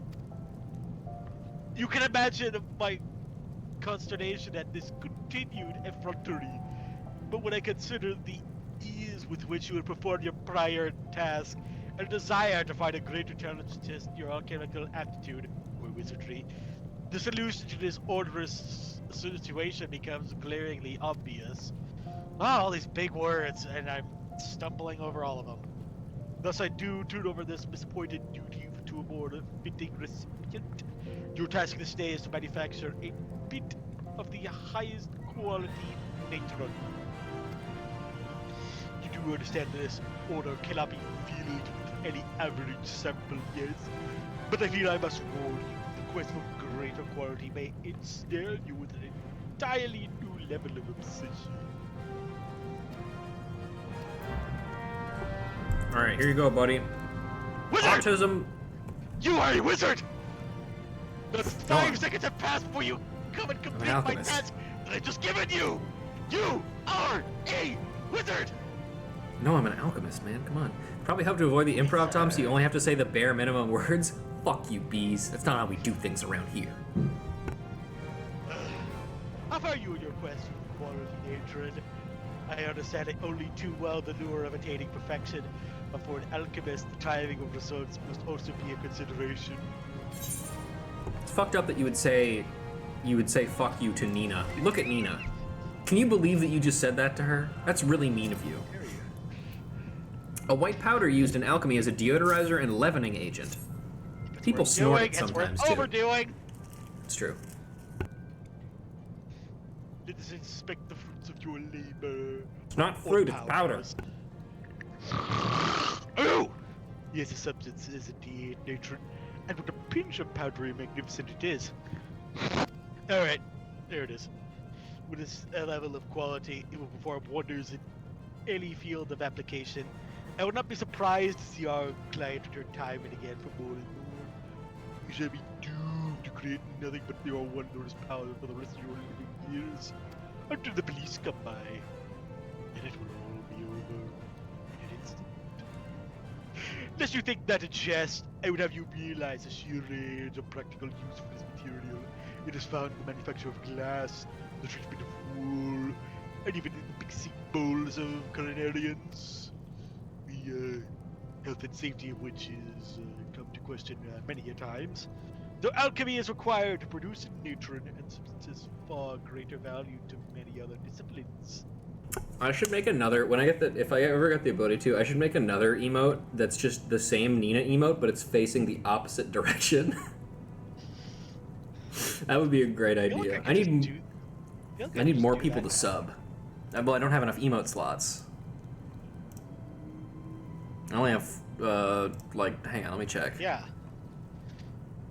Yeah, like because I have follower ones available, but you have to sub to get my cat, bro. You're not getting Nina that easily. You gotta sub. Mm-hmm. Or you could do that too, but you know. Yeah. My message didn't send right.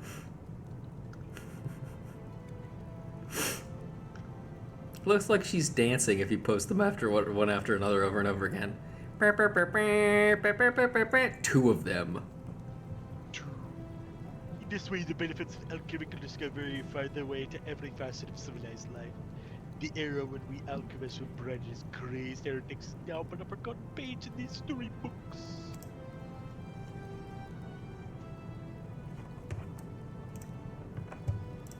It's. I'm done with that. This one? No, this is a different line. No, it's. Oh, there we go. Yeah. Not that I'm overly concerned with such obedience. The current attitude of appearance merely allows me to continue my research with relative freedom and less firearms and exotic weapons. You understand?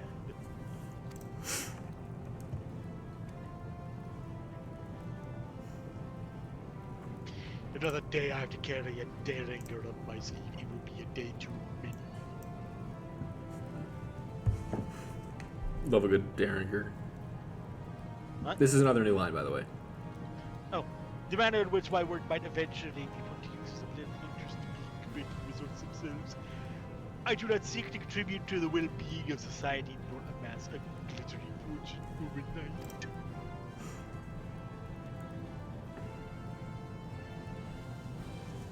Point.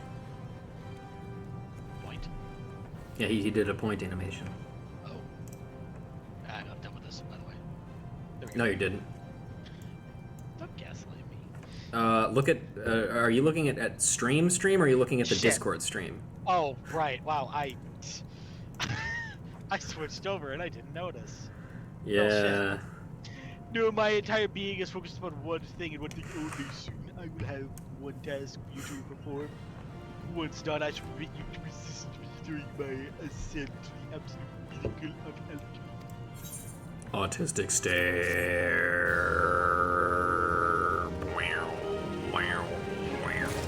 Okay.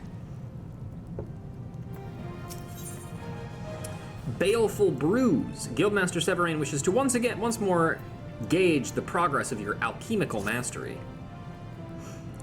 As you further immerse yourself in the bog of alchemical wisdom, the time is ripe once more to gaze at the great mastery that you have thus far attained.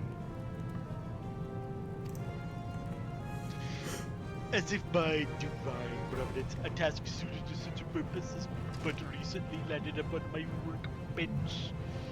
The client requests the creation of 3 high-quality flasks of a weak blinding potion as a prime toxin. Do not flinch from the mention of booze. If one means to learn the art of preserving life, one must also become the intimate with death and destruction. Yes, with this simple, spirituous concoction, alchemy can restore health or cause grievous harm. Oh, right. I have to do the thing. You made me check again. Sorry. This is perfect initiation to the deepest secrets of our discipline. Do not tarry a moment longer. To work! Okay, I did it. 3 seconds! 3 seconds this time! Take care of that blinding potions that you concoct are especially efficacious. All creation of such exquisitely dangerous substances is a reward in itself. Here you go. An unstable concoction which induces temporary loss of sight, effective on most targets up to level 20. What does that mean? I will find your wizard secrets one day. That's nice. Gently, now gently, is one could almost grasp the strands of inky darkness swirling between these baleful brews. Though they may appear lethal, this concoction is not designed to steal life, only sight. A pleasant mix of bat remnants and quicksilver. My eyes begin to water at just the thought of these ingredients. You can't find good guano these days. It is quite rare.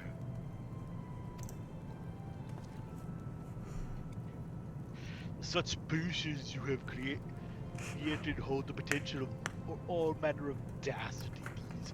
Bear the flask with pride as you deliver them into hands of the Day lass who wins you in Berlin. Okay. And no, I have not forgotten her name. She apparently did not give me one. She left the order. I know only that the lass is affiliated with one of Urda's resident bandit gangs.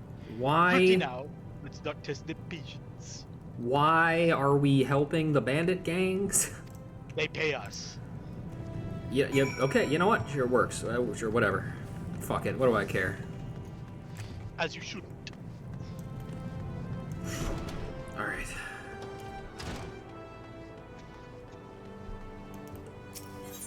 Pearl Lane. I guess Sapphire Avenue Exchange is probably best for that, huh? Let's take that.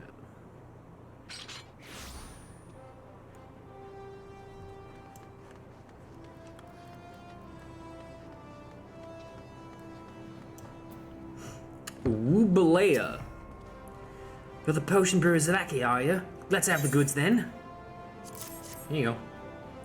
Bah, I see Severin did nothing to put a stop to this. He should know full well the consequences of handing over such dangerous substances to a criminal organization. Confused? Confused? I am Ubulea of the Sultan Sworn. I infiltrated the notorious robber gang, the Velvet Hands, after learning of their plans to attempt a bloodless heist at the palace. An attempt I can only assume is meant to emulate Mistbeard and his legendary act of larceny. These blinding potions were to be a key element in their scheme. Wondering how your guildmaster would handle a request from such unsavory elements, I insinuated myself into a position to receive the delivery. His lack of restraint is disappointing, but not entirely unexpected. He's not the man he once was. Oh, certainly, Severin has always had a passion for his work, but ever since the tragic events of the Calamity, it has become an all-consuming obsession. Did I ask? Pay me! Your superior may well have upended one of these flasks over his own head for the little he sees of the world that flows unnoticed around him. Would you take a message back to the guild for me? I want you to tell Severin to cease this insane quest of his. At first I thought the distraction of his research might prove beneficial, but he has lost all sense of self-control. No, my sister would never countenance this destructive behavior. I will have Wanaja returned to me. What? I shall dispose of this blinding agent. You need only concern yourself with conveying my message to the guildmaster. I'm sure he'll be happy. Did you pay me, by the way? It's fine. You got caught. You don't get paid. Your payment is not being tossed in jail. I still think I should be paid. Personally. Yeah, so do all drug dealers. I mean, whatever. I should still get paid. But I'm still get paid. You were absent too long. Too long! You took more than a minute. Your delivery was well received, yes? She demanded that I return Wanaja. Ah, I see. Let me give my response to such requests in full poetic detail.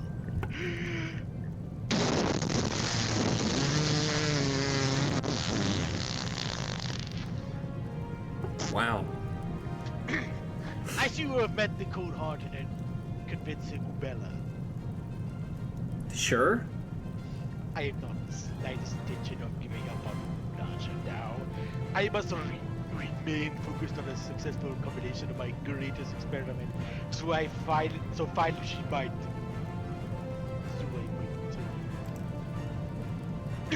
This matters a new place in our discussion. Once again, you have spared me a bothersome interruption and proven your alchemical expertise in so doing. This day forth, I shall think of you as no longer my lackey, but as an assistant in truth. Soon, so we shall achieve the ultimate expression of alchemy. I bid you return to your studies and prepare for that glorious moment. Okay. This seems like a pretty normal thing to be talking about so far. I'm sure this is fine. Is anything normal here? Cease and assist. Guildmaster Severin wishes to assign you a minor task. But I thought this was Alchemist Quest. That doesn't make any sense. Eagerly I have awaited your return, my assistant. Those were just not a instinct of every excited breath. Do not tremble in joyous anticipation as your hand reaches forth, seeking to nudge open the door into the realm of alchemy's most sought-after secrets. Sure. You do? Well, try to ignore that feeling for now. Before we can commit ourselves fully to our research, there remain a few irksome details that must first be addressed. Hello, small creature. As ever, I speak of these unending orders from the guild. Brew this potion! Concoct that elixir! Surely you can grow as wary as I am of these constant demands on our precious time. We must be allowed to concentrate. I have an idea to end those nibbling distractions, and it involves you. March over to the Eldritch's desk and petition for a complete cessation of these interruptions. I said it myself, but I fear the bands become unmindful of my words. Okay. I'm sure this will work. Hey man, the Guildmaster wants you to stop taking orders. Huh? Master Severain demands to be spared from any further official guild duties? I'm a simple receptionist. How can I possibly deflect the expectations of our senior members? His obsessive research is wearing thin the patience of both colleagues and clients alike. I fear if we do not restore at least a modicum of goodwill, his attempts to redirect tasks will be met by the staunchest of opposition. Until their Guildmaster realizes the precarious state he finds himself in, it is only his substantial skill in alchemy that convinces others to tolerate his growing eccentricity. That said, many would gladly trade that skill if it would return him to his former, somewhat less manic self. Nay, 'twas not always like this. Oh good, another thing that I asked for. But ever since the calamity robbed him of his one true love, I have witnessed him transform into this feverish madman, desperately racing through experiment after experiment. I delve into areas best left unexplored. We should return to the topic at hand.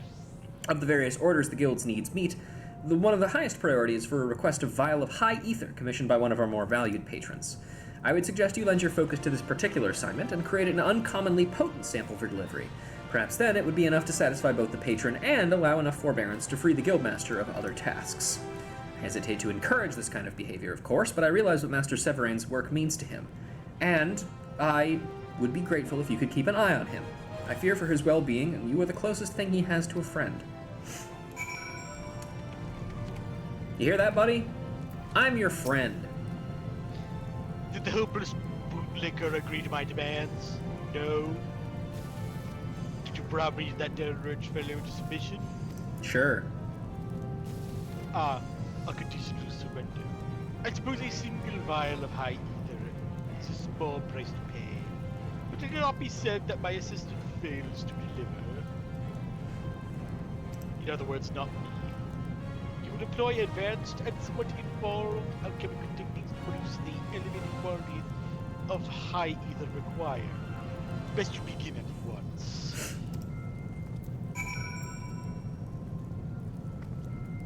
Okay, let's wait 5 seconds so he doesn't get suspicious. 8, 9, 10, 11. Huh? Okay. It's still good less. So how does your work progress? Have you succeeded in concocting that remarkably efficient high ether? Yeah, actually, here you go. Processed via the alchemical extraction of etheric essences occurring in elemental crystals, the contents of this vial instantly restores a fair amount of also known as mana points, or magic points. Ooh, rejoice! My impressively adept persistent for your forged the key to my freedom. Who could not be moved by such a masterful example of man restoring splendor? Mayhap your most assistant career lies in the manufacture of this wonderful substance. Maybe.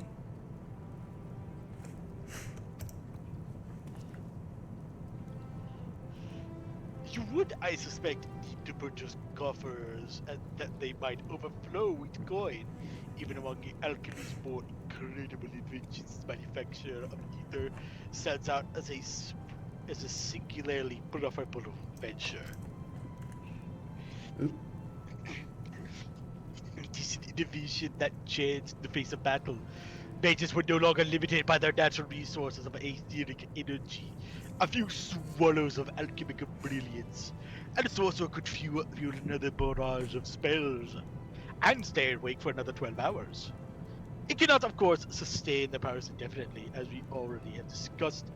Any potion taken in excess becomes the equivalent of poison. Although, really, you could say that about anything. Oh dear, was I lecturing you again? It is difficult to contain my passion for alchemy with the goal of my labors looming so close on the horizon. How many more experiments and how should I do them so I'm not accused of necromancy? Notice matter. You have accomplished a minor miracle today by being resistant with obstructions to our research. What the? Adroitly removed? Yes, adroit. Yeah, it's a weird word. It's all weird words. Yep. Let us move on to the final stage of experiments. Okay. Final stage, he says. There are still several quests left. At level 52! Might made right. Guildmaster Severine appears beside himself with excitement.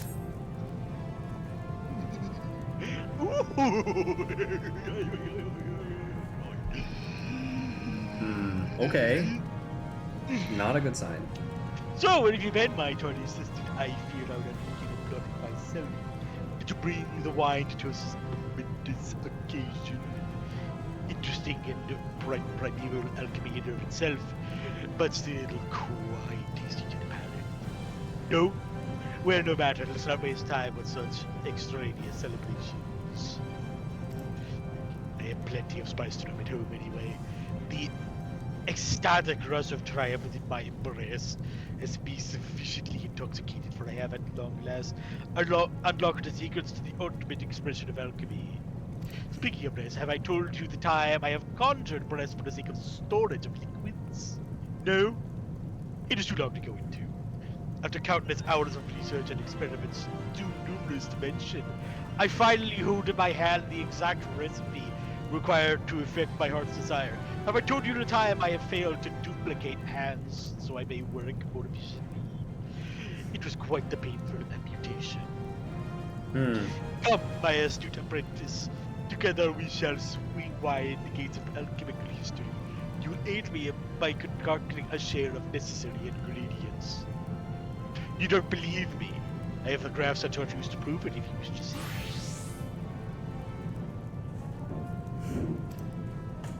Your task entails the creation of 3 high potions of strength. And, as you have most likely deduced, they should be brews of extraordinary potency. While you're mixing those vials of yore, I will be occupied with my own preparations. There is much work to be done for the both of us. Okay. Okay, now let's wait. So how am I going to make more legs so I may move faster? How many hit points should I make?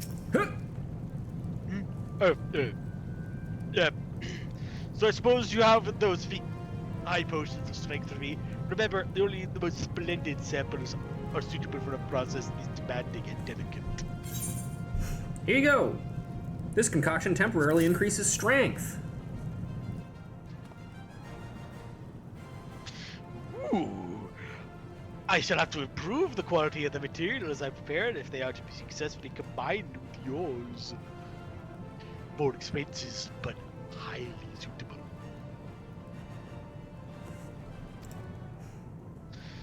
Merely holding onto the vials, I can feel the tendrils of might seeping into my weary frame. I believe diffusion is what it's called. You've done well to preserve that power inherent in the limbs of a bog Yarazon. Why, these concoctions would imbue even the scrawniest of men with strength to rival Halger himself. If all the ingredients match this level of quality, our success in this endeavor is assured. So how do you, like, get all these, like, items done in advance? Do you just There's a list of like what they are available online that you can get. And it's the same item every single time for every quest. So like you can prepare ahead of time. All right, well, that's fair. And a lot of these quests too are like, especially for Culinarian, are like miserable to do like in real time. Ah, I see. Culinarian and Alchemist are the two classes that I think like you have to go all fucking over the place to get the items for. Well, this is a realm reread, not a realm redone. Well, I mean, I still gotta do it, but, you know, Well, it's the maybe reading not that's the on important stream. part. Yeah. Oh! Oh, Oh, no. sorry. It's down there if you can see it at all.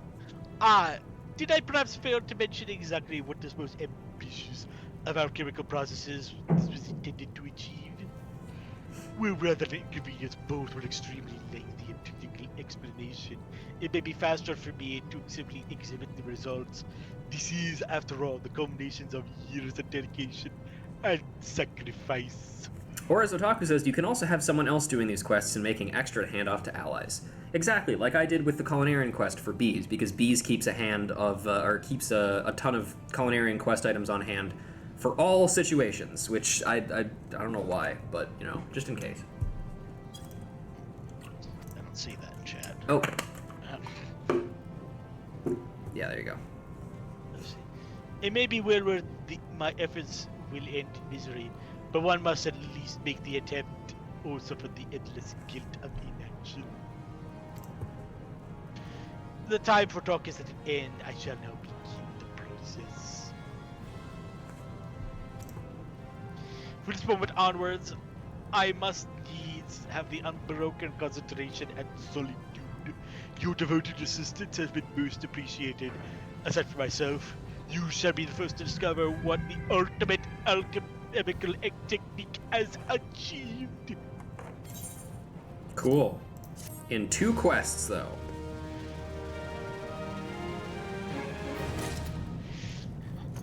A marvel so amazing they couldn't fit it into a single quest. I guess so, yeah. Ultimate Alchemy. Guildmaster Severin appears in frantic need of your assistance. This is beyond comprehension! My experiments were conclusive, yet there's one remains some fatal flaw in the process!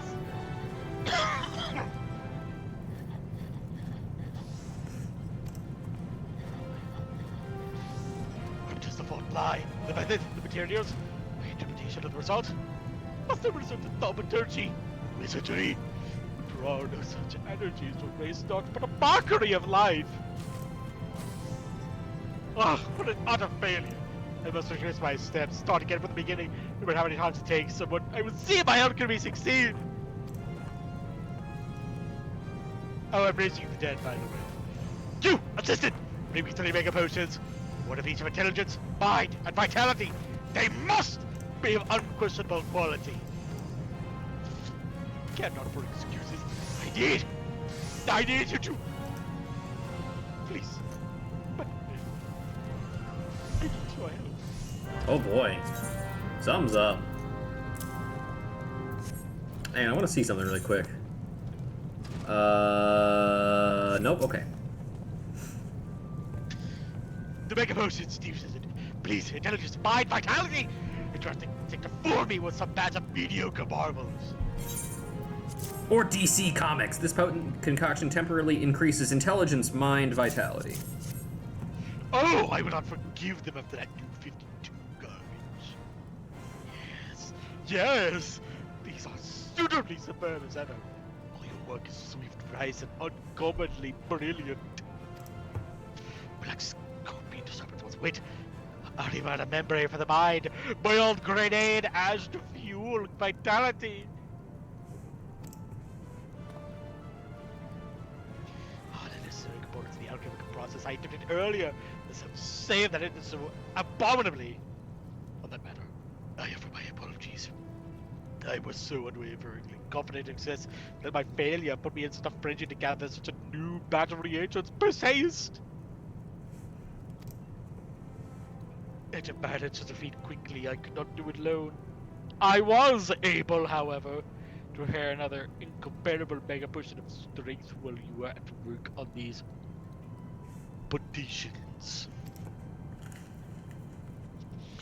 Permanently combine these 4 of the primary attributes, strength, vitality, intelligence, and mind, can effect mortal resurrection. And now, my dear assistant, you understand what I hope to achieve with this highest level of alchemy. Does this revelation shock you? Do you think the dead beyond our reach? It is certainly a common perception. Even I am forced to acknowledge the seeming insanity of my actions. Yeah, I mean, it seems kind of nuts, man. No offense.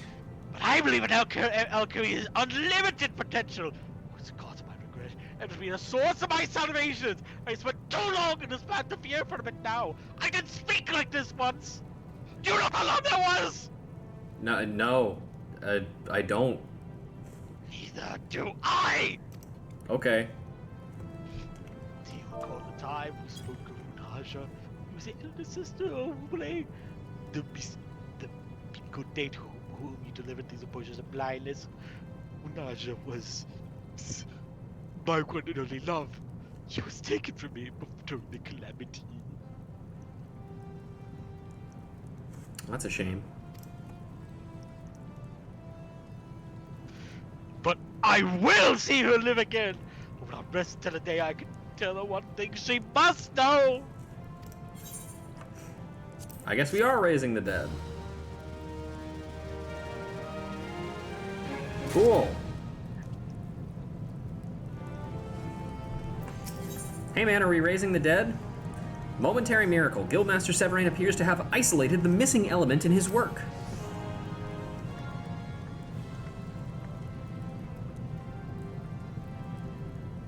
Is that you, my loyal assistant? I've done it. I have isolated the flaw. By understanding of the process was incomplete, simply revive it would not just corporeal form is insufficient. I need soul, woman! Soul! Give me a beat! You got it. Ba-doom, boom, boom, boom, boom, boom, boom. In order to call her spirit and bind it to her body, I need an anchor of sorts, some manner of memento that she would recognize. What the fuck? No such physical memories, no material object that she might have treasured. That is why I would have you visit her sister, Woobley, and ask if she might spare me a keepsake. Meanwhile, I will start on the preparation.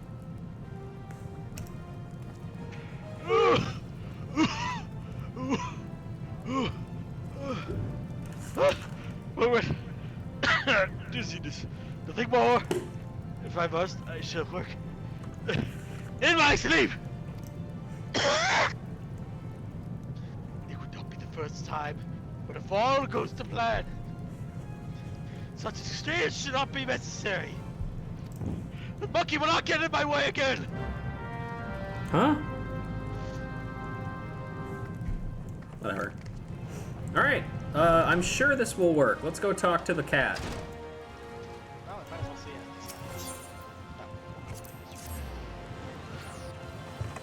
Very. Oh, now it's raining too. How thematic.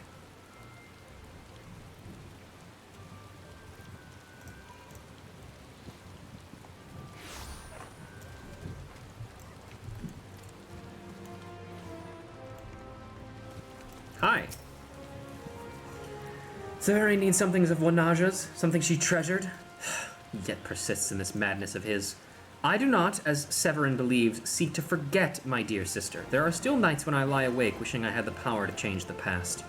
Wanaja and I were once insatiable wanderers, you see. We traveled the world practicing the arts of conjury. It was in Ulda, however, where we found a home, and where Wanaja found Severin. Though the son of a wealthy noble house, he spoke constantly of mastering the secrets of alchemy. My sister thought his childlike passion endearing, and he was smitten by her gentle affections. I wished them naught but happiness. Yet, as was true for many an Eorzean, the night of the calamity brought a brutal end to their joy. I had volunteered to join the Allied forces, and perhaps feeling a twinge of our old wanderlust, Wanaja chose to join me. It became her last adventure. I have nothing left to remember her by, and even if I did, I would not give it to you. But to forestall Severin's inevitable insistence, I will at least provide you with a direction for your futile quest. You might try speaking with the adventurers in the quicksand, or merchants at the Ruby Road Exchange. My sister had her fair share of admirers. Perhaps one of them will hold the key you seek. Do you know how this ends? Yes, I do. I have played this quest before. Does, If you would, does Severin, like, snap out of his crazed state? technically, yes. Okay, I've got a voice for that. Okay, great. If you would know more of Wanaja, try speaking with adventurers in the Quicksand or merchants in the Ruby Road Exchange. Though personally, I care not what your deluded guildmaster has planned. I am done with this interminable waiting. I will have my sister returned for me for a proper interment. So that little bit there is an additional bit of detail that was maybe not brought out. He's not, when she says she wants her returned, it means that he's literally keeping her body to potentially revive it. Damn. Hope he's preserved it. I mean, probably, yeah. Elevane. Is the chat still going, or Chat, yeah, it's still going. I'm just not seeing it? Well, I mean, Otaku is really the only person in there talking right now, but... Jeez, I'm not seeing it. Would you mind taking this lady? Oh, shit, another voice. Wanaja? Oh my, yes, yeah, I knew her. Well, I mean, I always envied her effortless talent. Or something. If I tried to actually use the water which she was so fond, I would likely fade it from the exertion. She did let me hold it once, though. The exact name of the weapon escapes me, but I can tell it was enchanted with quick tongue area. It was a grade 3 stone. If that detail's important, I don't really know. Not really, but sure. Here we go. Next one. One sec. There we go. Gara. Yeah. Why can't I see Otaku? I don't know. They're a shrew, so they're very small, and they can squeeze into small spaces. Did I know Wanaja? My, it's been some time since I last heard that name. Wanaja and Bulea, the famous Conjurer sisters. Thought myself quite the fortunate fellow indeed to have run across them in my travels. I had heard that the Elder did not survive the calamity. I should have liked to see her wield that wand of hers one more time. Such grace, such beauty. And then over here we go. I don't think so. I mean, maybe. I don't fucking know. Who? Ah, the Elder of the Conjurer Sisters. Spoke with her once or twice, I did. I was interested in the wand she carried. Budding rosewood, if I recall, and not the standard model, neither. Seems she had it specially made. She cut a stunning figure in that robe of hers, too. I meant to ask her about it the next time we met, but I never got that chance. Such a shame. I did. Oh, you did? That's fucked up. Why would you do that to Otaku? I must have clicked something. Why would you do that? Don't click things. Clicking things is bad. I got a trigger finger, dude. That wasn't just like me projecting onto a character. Like I actually have a problem. Maybe drop like potato wedges and wings I got from B-dubs. And my stubborn ass ate them off the floor. Maybe.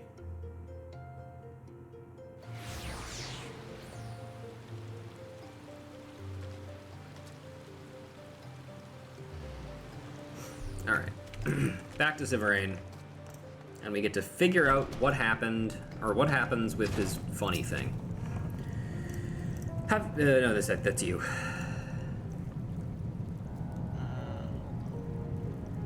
I'm sorry, I had no idea.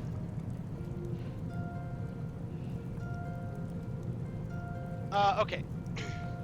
Have you acquired a suitable memento to act with Naja's anchor? I am sure her sister Blair would know if any such object existed. Here you go, budding rosewood wand. Wait, this is what Naja's rosewood wand. Don't recognize it anywhere. You say you crafted this weapon?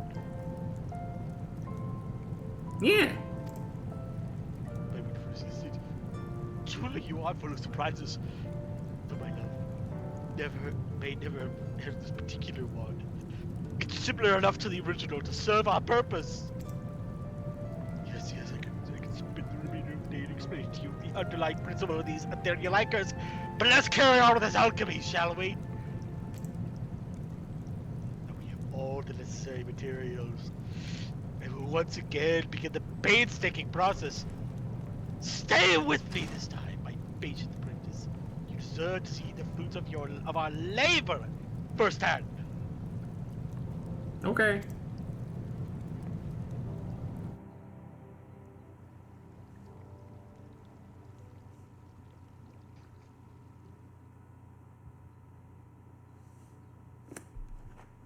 Didn't mind the smell.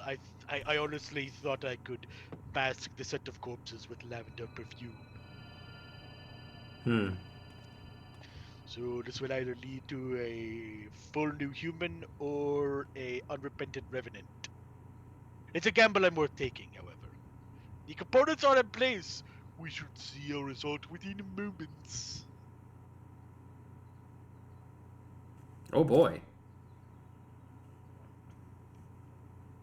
That's you. Oh yeah, sorry. It will not be the result you desire.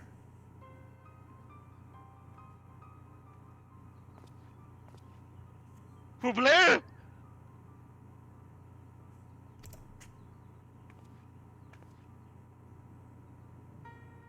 Return to me my sister's remains. You have had your chance, Severain.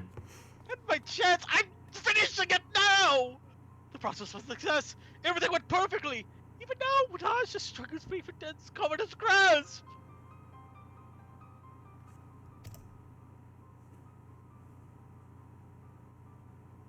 Why do you persist in deluding yourself? The gift of life is not within alchemy's power to give. That miracle belongs only to the gods. I will not forsake Wadash's memory as you have. The limitless potential of alchemy is beyond your understanding. Ah, you foolish, stubborn man. Stop.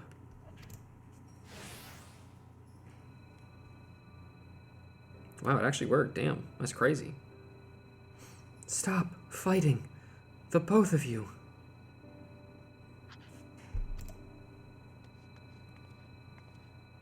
Wanaja, is it truly you?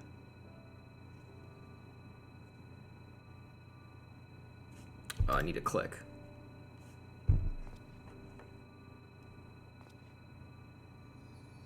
Severine, you look awful. Have you been up all night again? Some new subject of research?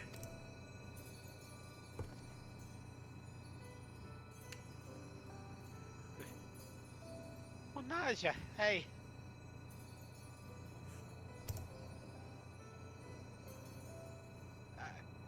I was working on something important. Terribly important. But I'm done with that now. I need to tell you how sorry I am. Oh, he's Irish, I see. When I think back on the days we spent together, I remember not but your great smile as you listened to me blather on and on about my work. It was ever the same repeated over and over. There was much more I could have done for you. So many ways I could have made you happy. Please forgive me. But my dear Severine, that passion is what I love most about you.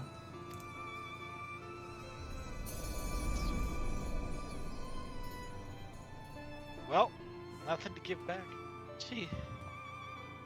She's gone.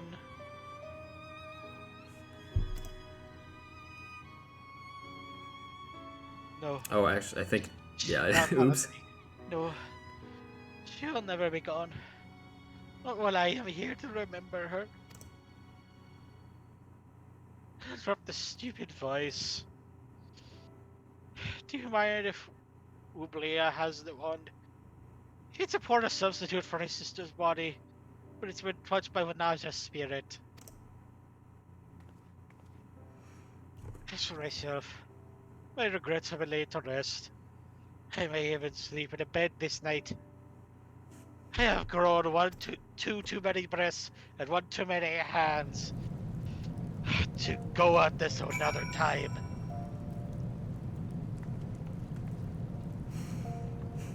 I like how that quest ends. It's just kind of like fun that, like, because you'd expect it to just fail, but like, no, it worked, and he did what he wanted to do. Absolutely expected a zombie. Yeah. It is strange though. There's been a bit scant moment since I stood at the very peak of my discipline. I am filled with inexplicable ambition. Stand free to devote myself to new alchemical pursuits.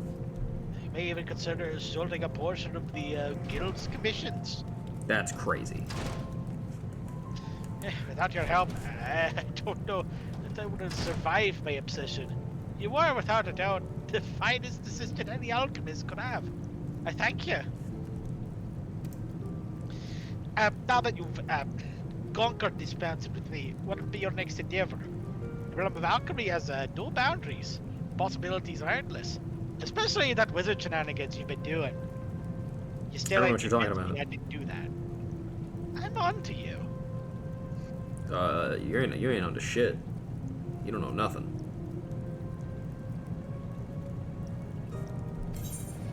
Anyway, it's time to move on.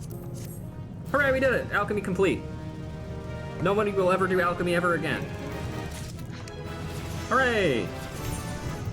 So much fucking shit in our inventory. Alright, finally, Goldsmith is our last adventure for the day.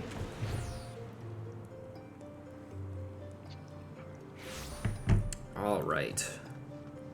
I have in mind a character that I know you will want to voice in this, for sure. Okay. Hello, Sarah! Throw some rings on it. Serendipity believes you are ready for a new kind of challenge.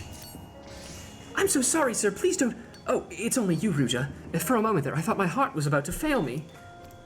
I thought the angry miner had returned. Gigi wasn't pleased with the ore that the miner brought in, you see, and he made his sentiment clear, in the only way he knows how. There was a mention of the miner's mother and an old goat. Never mind all that. I have an urgent task for you. We've just received an order for a prodigious quantity of copper rings, and I'd like you to handle it. Now, this is an honest-to-God's commission, Ruja. You'll have to satisfy a paying customer, not your kind and lovely guildmaster. But I believe you can do more than simply satisfy. Now, the customer's waiting, so you'd best get started on those copper rings. When they're ready, come to show me. Just come and show them to me, just for good measure. I'm really satisfied. I'm Snickers Plus. Damn. Snickers Plus. Okay, so are the rings ready yet? Yep, here you go. 12 copper rings, tiny loops of copper wire. Yeah, this is the character. Where? He's this little guy down here. Copper rings. I've seen worse. Oh, Kiki, must you always be so... Wait a minute, did you just say that you've seen worse? Yeah.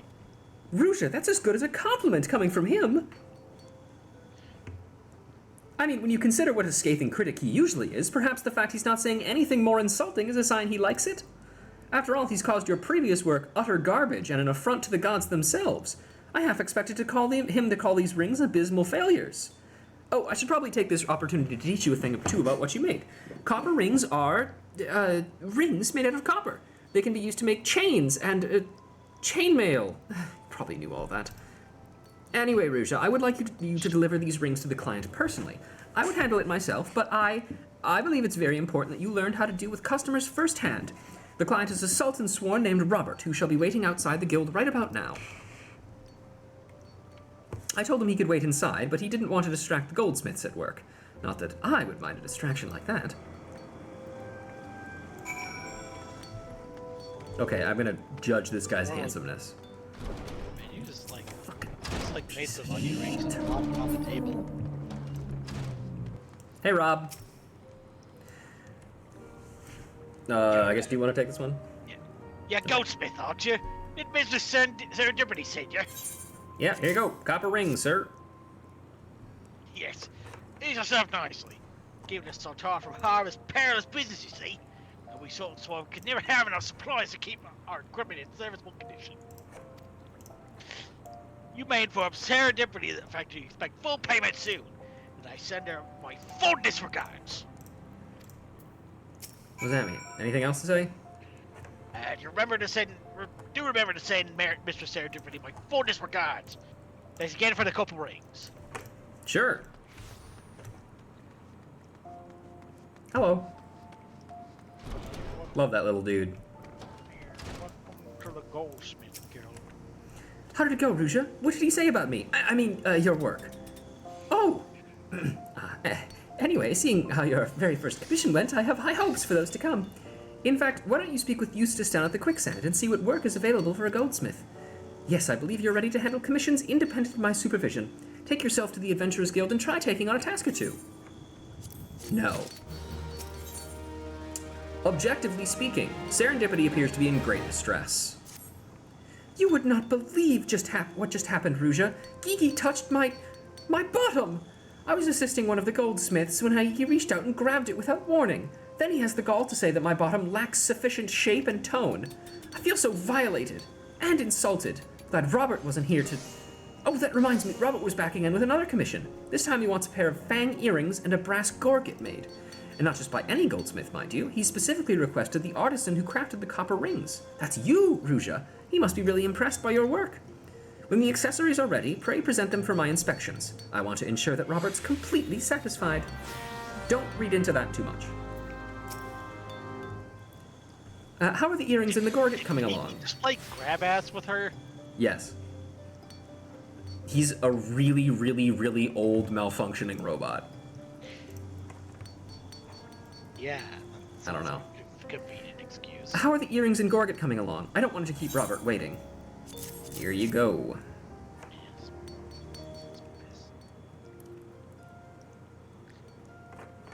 Impressive work, Ruja. You clearly have an affinity for brass. The fine touches on these earrings in particular are... Fangs, brass, yes, that's a dilemma.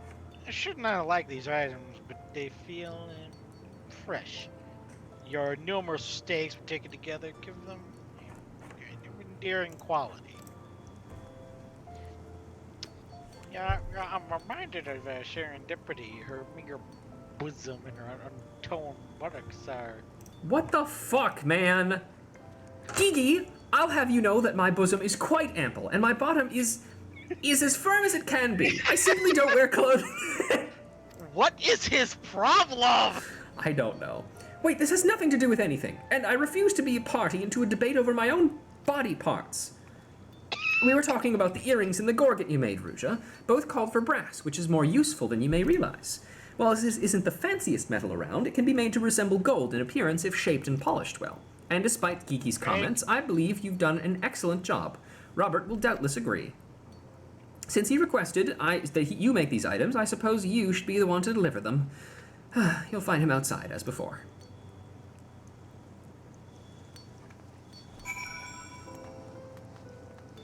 But yeah, Gigi was, according to Serendipity, he was left behind by the previous guildmaster, and he's kind of like that old, like, employee that like was kept around because they're from the old guard, but like everybody just kind of tolerates them.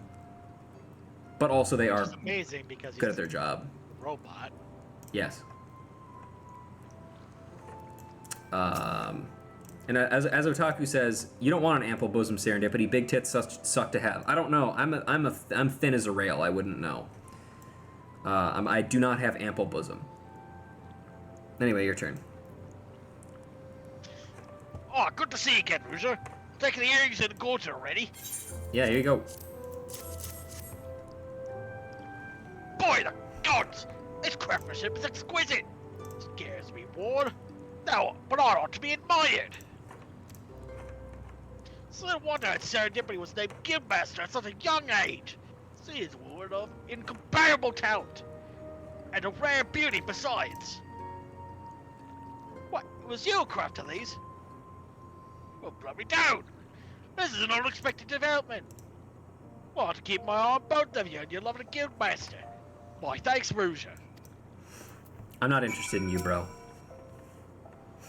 Apologies for the misunderstanding, Ruja.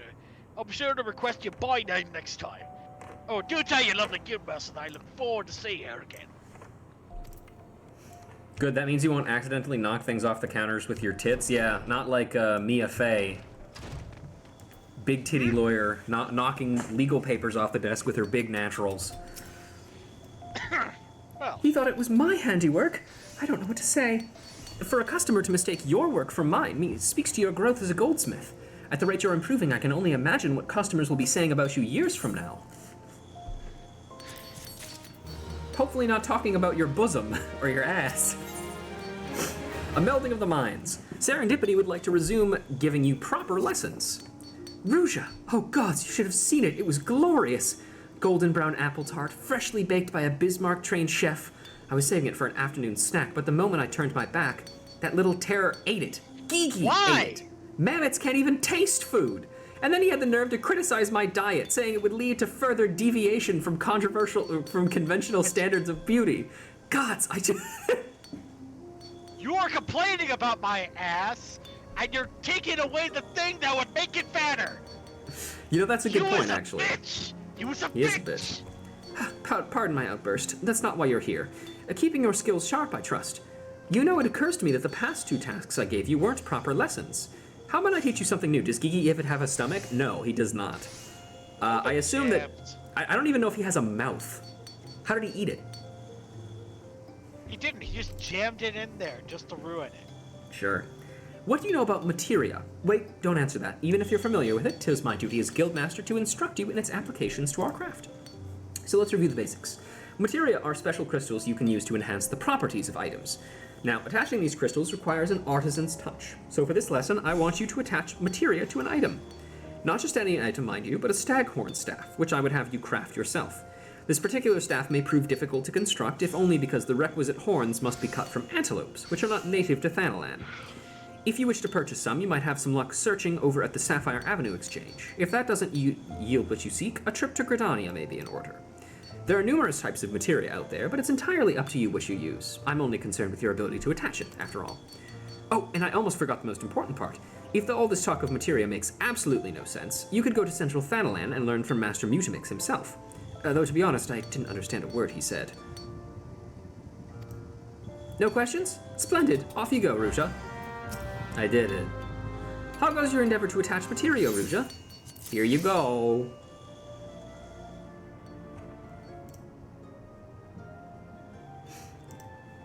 Your turn. It's time for the beast. Tap, rock tap. And crystallize essence of Pesci experience. So you're so easily inherited. This is all rather silly. Would it be not more simple to attach materia directly to self? I don't know what to do with this voice. I'll be brutally honest. I can't just go normal robot. Yeah, I think the intent that the Mammoth dialect is supposed to be is kind of like a warbling, like, ooh, Gigi would be glad to try inserting, like that kind of thing. But that's horrible to do, and I would not ask you to do that. How about no? Yeah, don't do that.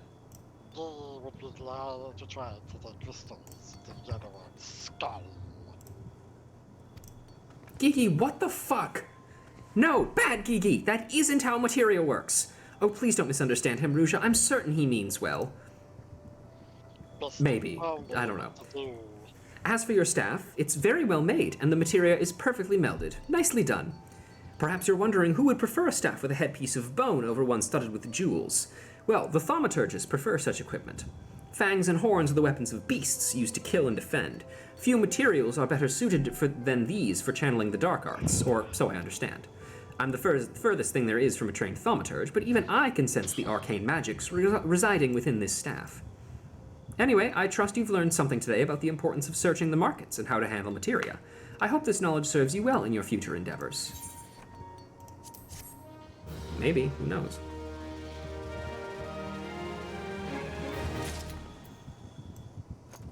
Again. Come on, there we go. Or ever the silver cord be loosed. Serendipity requires your assistance with a dire matter. Oh, Ruja, I was just hoping you would come by. You see, something's happened to Gigi. Recently he started acting strangely. Aye, even by his usual standards. Anyway, I believe I've determined the cause. It's quite complicated, but to put it simply, he's breaking down. I can handle the repairs, but I need to count on you for something. I need you to make an ingot of silver. Not just any ingot of silver, mind you, but a high-quality one. May seem daunting, but I have every confidence that you can handle the task. Please bring me the silver as soon as it's ready. Here you go. Silver ingot. An ingot of smelted silver. This is perfect, Ruja. I can fix Gigi with this, I'm sure of it.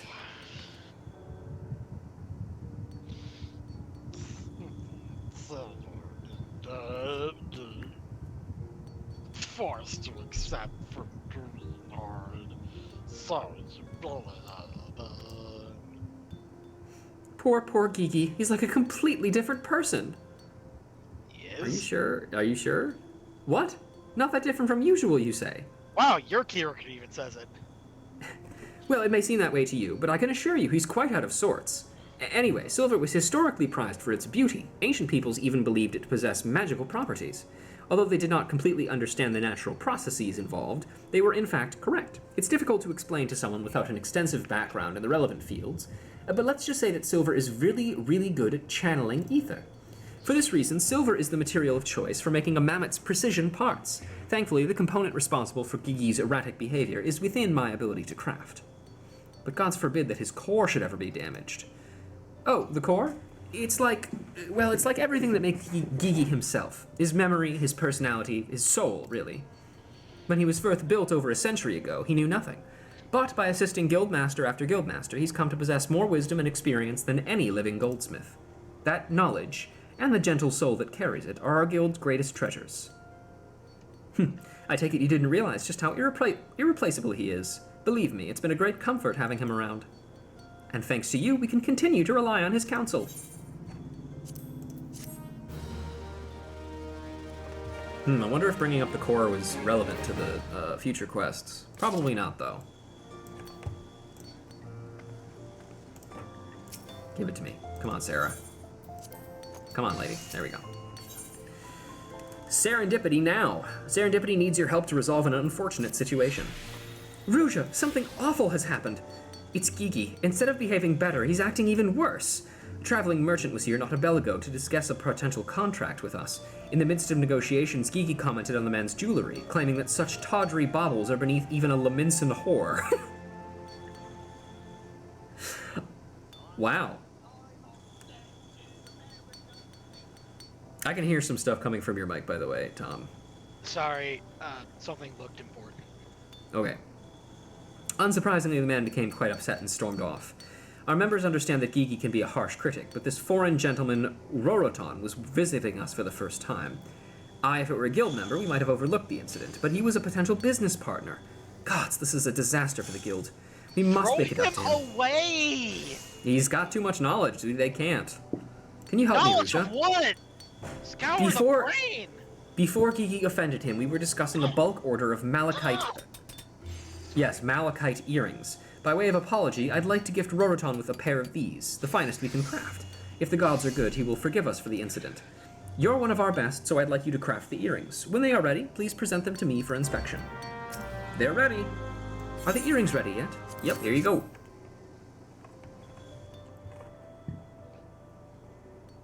Such rich, vibrant greens. Even I couldn't have done a better job at cutting these stones. Despite being relatively commonplace, malachite is quite sought after, owing to its supposed power to ward off evil. Pieces bearing swirls that resemble eyes are especially popular. Superstitions notwithstanding, it does indeed seem to have some mild thaumaturgical properties. I must say, I think you've outdone yourself, Rusha. I pray that Roroton will feel the same. Much as I would like to apologize in person, I'm not sure he would be willing to hear me out, so I would like you to deliver the earrings. Before he left, Roroton mentioned that he had other business to conduct at the Ruby Road Exchange. Chances are you'll find him there. Okie dokie.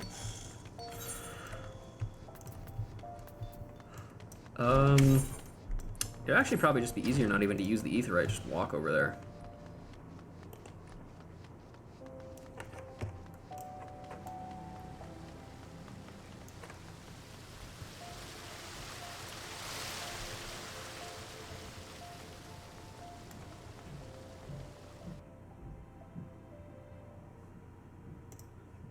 Steps of Now.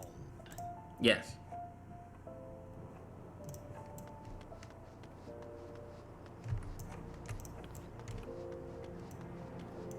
Hi, man.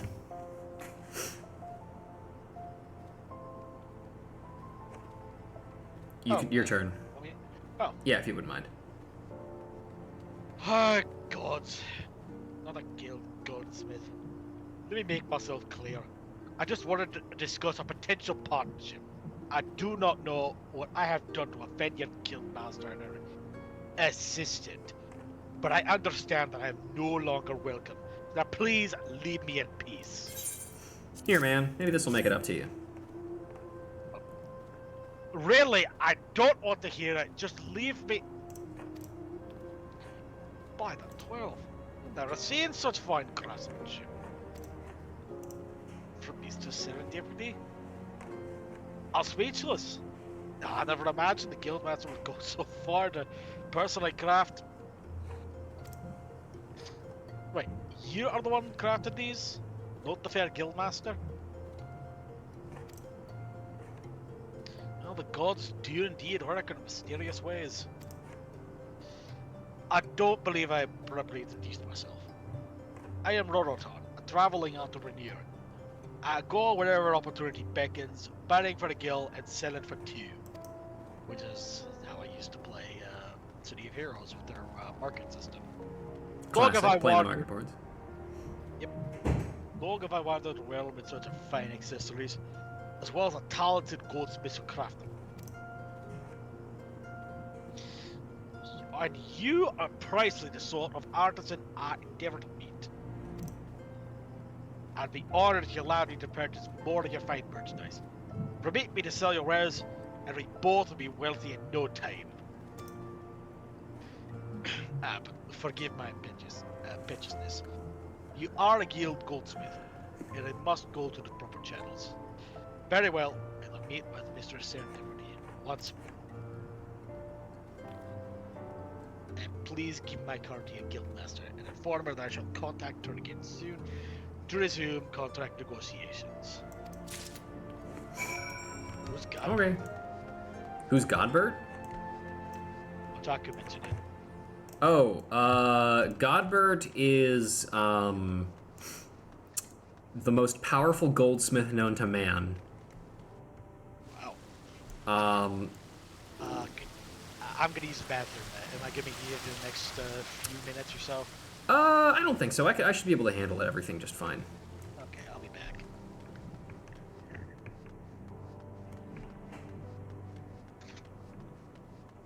That reminds me. Let me look at a list of how we're doing with because I know the next thing that we're going to be doing is post-Moogle quests. But then after that, it's relics again. And then MSQ, and then Extremes, and then Hildebrand.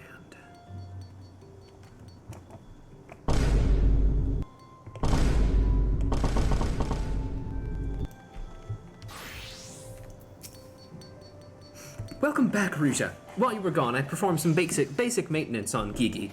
I'm not sure if I fixed the problem, or if there even was a problem to begin with, but... Oh, but what about Roroton? Did you find him? Yes, Roroton's calling card. Both sides of this tiny square of hard parchment are jam-packed with the life and times of traveling Lalafellan entrepreneur Roroton. Oh, this is wonderful news, Ruja. Not only has he forgiven us, he desires a business partnership even more than before. I knew I was right to count on you, Ruja. There's something about your work that moves people, something that touches the soul. Calling card persona? No, actually, it's a reference to Kaito Kid from Case Closed. It's a gift, and it can't be taught, much as I wish it could. No, you've always had it in you, and as you grow more skilled, you'll only become better at expressing it. I'm certain that was part of Roroton's decision. Since we know he'll request your services when next he visits, you'd best work hard until the time comes. Tales of the Hand. Mammoth's on fire. Serendipity is quite pleased to see you. I have been waiting for you, Ruja. You remember Roroton, the merchant for whom you made those exquisite earrings? He paid a visit not long ago, hoping to find you present. In fact, he was positively heartbroken he couldn't speak with you in person. It's hard to believe he was once so furious with us. It's as if that unfortunate incident never happened at all. But returning to the matter at hand, Roroton has commissioned you to craft a firebrand. One of peerless quality, of course. When you've finished, I must insist that I evaluate your work. It's not as that I don't trust your craftsmanship, but Roroton is an important client, to say the least. Is the firebrand ready yet, Rusha? Yeah, here you go. Everyone's favorite Marvel vs. Capcom character, Firebrand. So important that they needed to bring him back in Marvel vs. Capcom Infinite. All right, Gigi, I know this is your first evaluation in a long while, but I'm sure you can handle it. Hang on, let me see. Here, let me hang on a sec.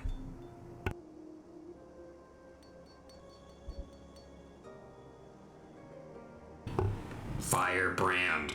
Burn. Burn. Make it burn them. Gigi is the one true lord of the Inferno. No, Gigi, no! What did I tell You. No fires! Please forgive him, Ruja. I might have knocked something loose when performing maintenance earlier. Alright. Welcome back. But I'm certain it's nothing important. Really. Other than the occasional outburst, he's been relatively stable. Well, for Gigi, anyway. Ah, yes, the scepter. I must say that once again, you've done a marvelous job. I'm particularly impressed by how well you set the Eye of Fire in the scepter. This gemstone is the focal point of the design, both aesthetically and practically speaking. It is what allows the thaumaturge to channel the ethereal energies within. And that's what transforms the piece from common instrument of death into stunning work of art. Any veteran thaumaturge would doubtless be satisfied by both the quality and efficacy of this firebrand. I just know Roroton will be happy to receive it. I say give him the gift I'm giving. I say we give him the gift of fire. Gigi, there will be absolutely no gift giving on my watch. Have I made myself clear? Kill them all, Peter. You can leave the rest to me, Ruja. I'll see that Roroton receives your firebrand, and nothing else. You know what you have to do now? Burn the house down! Burn them all! Alright. Next one. The Horns of the Green. Serendipity has another commission for you. Good to see you again. You'll be pleased to know that Gigi is completely back to normal. Why, when Roroton was here not too long ago, he only had to contend with Gigi's traditional repertoire of insults. You know what I mean, I'm sure. Roroton was a hopeless fool, that he was completely devoid of artistic sensibilities, that he smelt of Roland berries, that sort of thing. Oh, don't get me wrong, it was still terribly distressing, but at least there was no more talk of fires.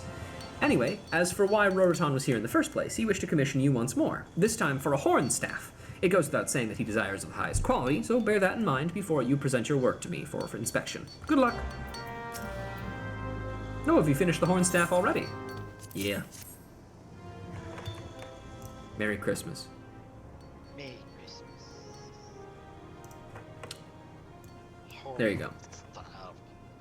So this is green horn staff. You are included.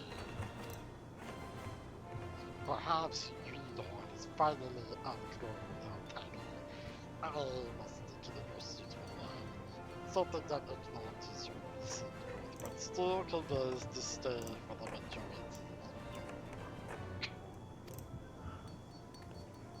That's extremely high praise. At least, I think it is. Oh shit! Oh, I should have done HK47. Oh, that would have been good. Damn. Oh well, it's fine. You could do it now. It's good. Just change it to that. Yeah. But there is one thing that I can say with certainty. This particular commission has made it even easier than usual to evaluate your growth. After all, the firebrand you made before required you to work with many of the same materials, so this is a perfect opportunity to see how your technique has improved since then. Although both were carved from Aldgoat horn and adorned with an eye of fire, I would say that this staff is much more refined by comparison.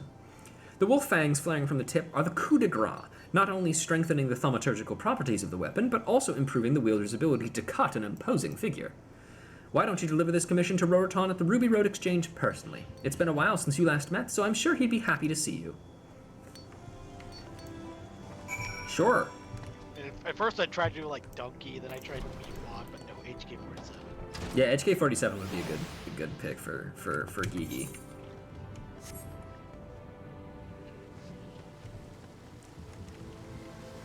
As soon as I knew that I was doing these quests with you, I was like, I think Tom should voice Gigi.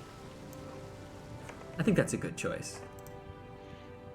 It was a bit hard to figure out, but you know, You know, it's hard to get the voice sometimes, but eventually you get there. I mean, it took me a while to land on Strongbad for the Thaumaturge Guild leader. Still don't truly understand that one, but that's fine. Yeah, your turn. Why if it's Ruja, you're a hard woman to find as it happens. I had another commission for you. Mr. Serendipity has the details. Or would you prefer that I tell you? Well, I have it actually done for you here, sir. You already crafted the hot stuff. Beg your pardon? I had no idea. I appreciate that you came here to deliver it. I was dreading the inevitable encounter with that impressible man. Don't misunderstand. It's not that I'm offended. On the contrary, his system of abilities is harsh but fair. He reminds me that I have much and more to learn before I call myself a considerate of finance. It's not funny. Yes. But at times like these, ignorance can be a fatal fate, especially if the rumors sweeping the market or they give out any credence. Surely you've heard them as well. Talk of the Jade Fox. This legendary thief has come to Ulda at last. Master of Disguise, his identity is a complete mystery. There is one thing on which everyone can agree.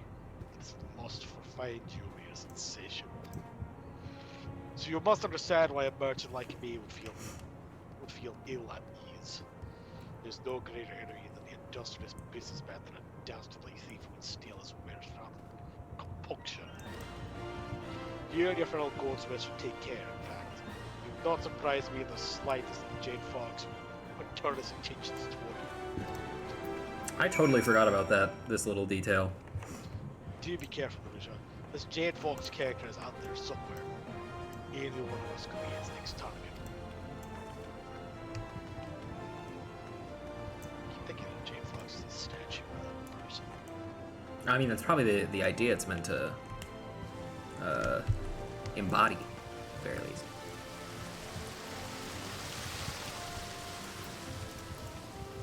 It's also remarkably similar to the nickname that I gave Rouge's brother Savar when he eventually becomes less of a Garlean soldier and more of a wandering guy who will kill you if you look at him wrong. Serendipity, spawn! Thank you. Welcome back, Rouge. I hope the staff was to Rototon's satisfaction. Congratulations on the job well done, then. Oh, but before you go, I've recently been informed that a dangerous thief has come to Ul'dah, and that we goldsmiths might be the target of his machinate. What? You've already heard about the Jade Fox. Well, now aren't we well informed? Anyway, I must urge you to be cautious when dealing with new customers. The Jade Fox may disguise himself as one and attempt to defraud you. As for the guild, rest assured I will personally scrutinize anyone who seeks to commission our goldsmiths, and I am an excellent judge of character. What was that? Did I just hear you snicker, Rouge? And I thought you respected your kind and lovely guildmaster. I call out bullshit when I see it. Yep. Jade Murder Hobo, Savar. No, he's the Jade Falcon, is what he is.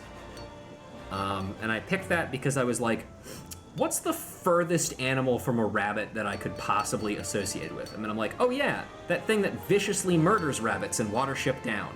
A bird of prey. I would have said hagfish. Yeah, but that doesn't sound as cool, you know? Hagfish sounds plenty intimidating. Yeah, but it doesn't. I guess it just doesn't roll off the tongue as well as falcon. Jade No, hagfish. I don't think that's much it. It doesn't really convey the style of combat as well. Yeah, that's also true. Serendipity is in desperate need of your assistance. The fox in the henhouse. Come lend a hand, Rouge. We have a mountain of commissions to fill. It is because of the upcoming gala to celebrate the Sultana's name day. Everyone who's anyone has received an invitation, and all of them intend to be seen wearing the finest garments and jewelry. Some of our more popular requests have been for headwear, and that's where I'd like your help especially. We'll need 3 electrum circlets of the highest quality possible, 1 set with amber, 1 set with spinel, and 1 set with zircon. You can handle that, can't you?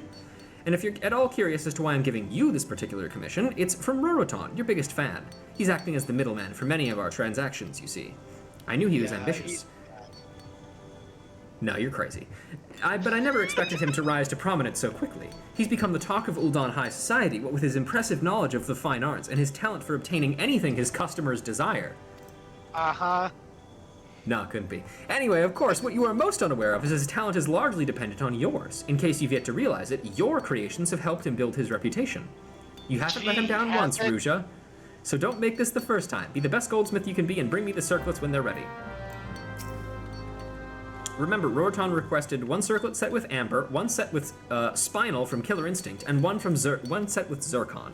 Whenever they're ready, 1 set with Zircon from Ratchet and Clank. Whenever they're ready, bring them here and I'll take a look. Mr. Zircon is looking to kill you.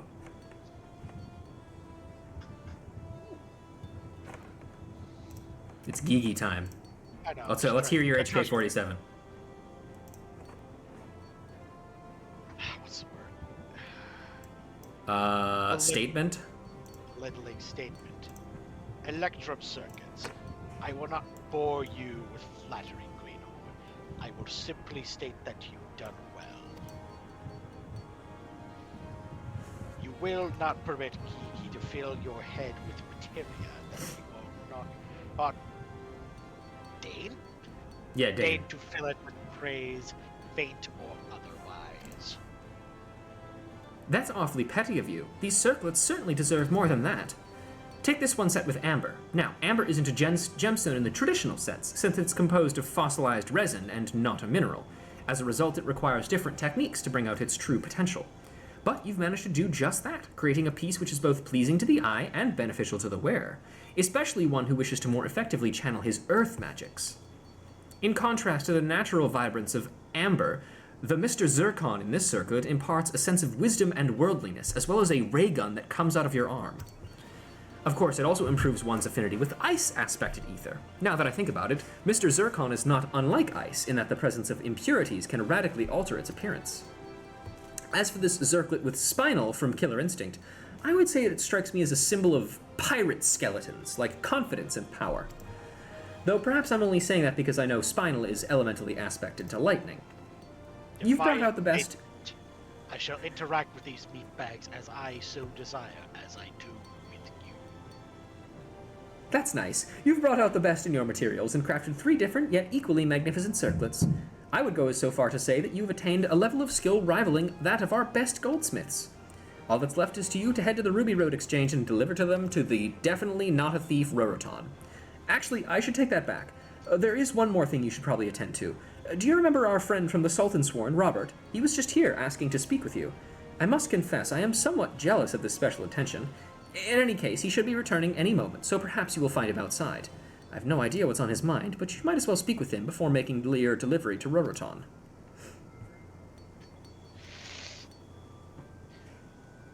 Candid statement. Secrets and lies. Secrets and lies. This man is not more than a miserable pile of secrets and lies. But enough talk! Have at you! Please, Geeky, show some restraint. I know you dislike Roroton, but this is too much. You must learn to treat our customers with respect. This kind of behavior is inexcusable. Don't concern yourself with him, Ruja. Pray give my regards to Roroton and Robert.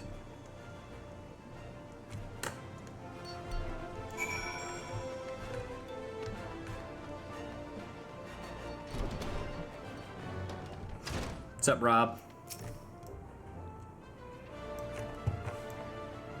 Oh, Yeah, your turn. Sorry. Rosa, there you are! Glad I finally found you. I understand you're helping Mr. Serendipity with some orders for the Sultana's name day celebration. I know you must be busy, so I'll get to the point. The Sultansworn have learned that a giant fox, a notorious thief, may be plotting to infiltrate the festivities and rob our distinguished guests. We will not allow this to happen, of course, and the identity of the thief has yet to be determined. Therefore, we've decided to discreetly investigate several of our guests, including your patron, Rhodotron. Megatron! It is Ton, right?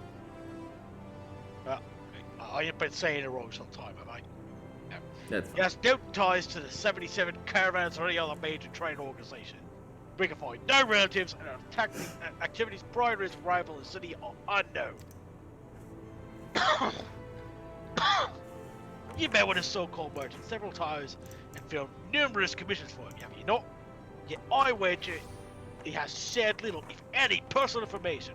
Can you honestly say that you know the man? I'll tell you this because if he is indeed the giant fox, I fear you may be part of his plans. Do not turn your back on him, Luke. Okay. I'm sure it's fine. He seems totally normal. Easily one of the most normal people of all time, except for me. I'm the most normal person of all time. Whee!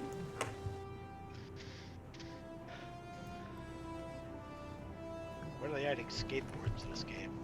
Great question. They had skateboards to Kingdom Hearts, why can't they add them here? I don't know. Maybe in the Kingdom Hearts crossover event that I'm sure we'll get. Greetings, Rusha. Always a pleasure to see you. And you brought the Circlets I commissioned. Yep, here you go. I didn't know you were such a big fan of Killer Instinct. Ah, spectacular. Simply spectacular. Women who wear these works of art be the joys of honor. I'll guarantee it. You're more quiet than usual, Rusha. That is not true. I'm always quiet. Is there something troubling you? Just ask. He's the Jade Fox. Are you the Jade Fox? What? Are you serious? You really think I won't be the Jade Fox? It is a bit related, yes. Father, 12! Never realized you had such a delightful sense of humor. I almost thought you serious. Because I so deeply respect you as an artisan, I shall be completely honest. I confess I'm not exactly the dedicated entrepreneur that I claim to be. The truth, I'm a man besotted with the trappings of the material world. I wander in the realm in search of artistic masterpieces. Not as a businessman, but as an altruist. Oh, sure you are. Mm-hmm. All men covet and hoard their treasures, but I would sooner share a mind with my fellow man. I would go far as to say I consider this my sacred duty. Which is why I am absolutely thrilled to have discovered a talented goldsmith like you. As a purveyor of luxury goods, I couldn't have asked for a better supplier. Now, I must insist this conversation might remain between us. In the city, it's unbecoming for a merchant to have any motive other than profit, you know. You know, that could still all be true with him being the thief. It's more of a Robin Hood type. Nah, there's no way. He's normal. We are all the richer for your presence, Rusha. I pray that you continue to share your artistic gifts with the world. You know, if you think about it, all Ul'dan merchants are thieves. I wouldn't know. They're all horrible. And steal money from the poor to give to themselves. You mean like the most dedicated business types? Yeah. Oh, Jesus. Hey, Sarah. He didn't answer my question. Welcome back, Ruja. I'd ask if Roroton approved of your circlets, but I have no reason to believe he didn't. By the way, I spoke with Robert after you left. He told me of this rumor that the Jade Fox might target the Sultana's name day celebration. It's terrible that the rogue would even consider ruining a royal gala. Gods, what is the word coming to? I hope Robert catches the fiend and personally teaches him a lesson. Let's not dwell on that, shall we? Burn it down. A name day should be a happy occasion. I'm sure that everything will turn out for the best. It's true. Jaded. Serendipity appears to be extremely tired. Perhaps you should inquire as to why. Oh, Ruja. Good evening. Sorry, it's been a long... Wait, what day is it? It's been so busy on account of the Sultana's name day celebration that I haven't had the time to get a good sleep. Or any sleep, for that matter. Don't worry, though. I'm fine, see? Perfectly awake, perfectly fine. But seeing you here reminds me that I had a very important commission for you. Roroton wants you to craft a ring he intends to present to the Sultana herself. This might be the sort of opportunity that comes once in a lifetime. Your jewelry might be worn by Her Royal Majesty Nanamo Ulnamo. You see, at the celebration, all of the Sultana's gifts will be presented to her at once in a grand ceremony. A guest whose gift receives special recognition is assured of great fame and fortune. Roroton was adamant that you be the one to craft his gift. He said he could only accept the work of Ul'dan's premier goldsmith. After discussing the matter at length, he decided on a flawless black pearl ring for his present. Additionally, he would like it to be melded with materia as a finishing touch. I suggest you use a piety materia. That would give the Sultana incentive to select it, though we don't want to give the impression she needs it, so perhaps you should use an average grade, say 3. Given the importance of this commission, Rorotan has agreed to pick it up in person, so I will contact him when you have prepared the ring. Constructive suggestion. The meat bags need a coffee machine and a calendar. Thank you, Gigi. Gigi47. Is the ring ready yet? Remember that it must also be melded with grade 3 piety materia. Rorotan will come as soon as I contact him, and not a moment sooner. He doesn't want to risk upsetting Gigi. Here you go, Black Pearl Ring.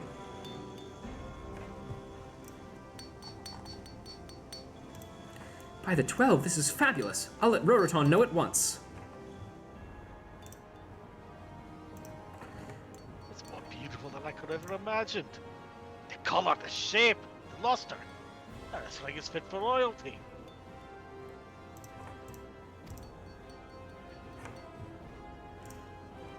I knew I was right to trust you, Lucia.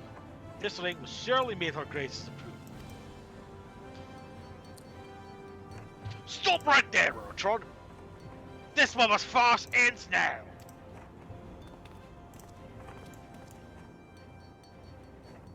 What? Aye, what's the meaning of this? You think you're clever, do you? I've seen it through all your lies, and I know who you really are. The Jade Fox! The Jade Fox? Rorotan, is this true? Have you been deceiving us all this time? Afraid so, my dear, but it's over now. You got a moment too soon. This charlatan was planning to rob the guests of the 9-day celebration, and maybe even the Sultana herself. What? Oh, that's ridiculous! I don't have to listen to these wild accusations. Ruja, I'm afraid I must ask you to give me that ring. This is evidence of his crimes. Return to you once this trial is complete. I guess it really doesn't necessarily have to be one. Gigi with the autistic stare in the background. Just... What? You don't believe him, do you, Ruja? I'm innocent. I'll tell you I'm innocent. Well, say how long you can maintain this facade once I put you in a cell. I'm taking you to Captain Genlin's. We know that guy. He's our paladin trainer.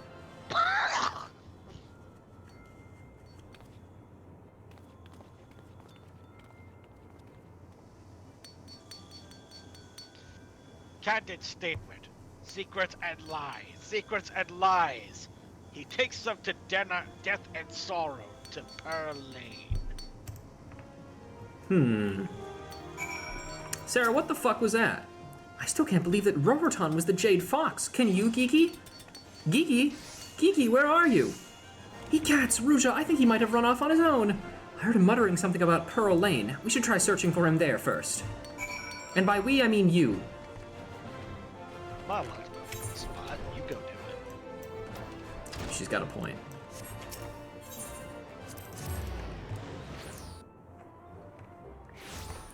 I'm happy to take some of these characters, by the way, because so far it's all of your characters interacting in one space.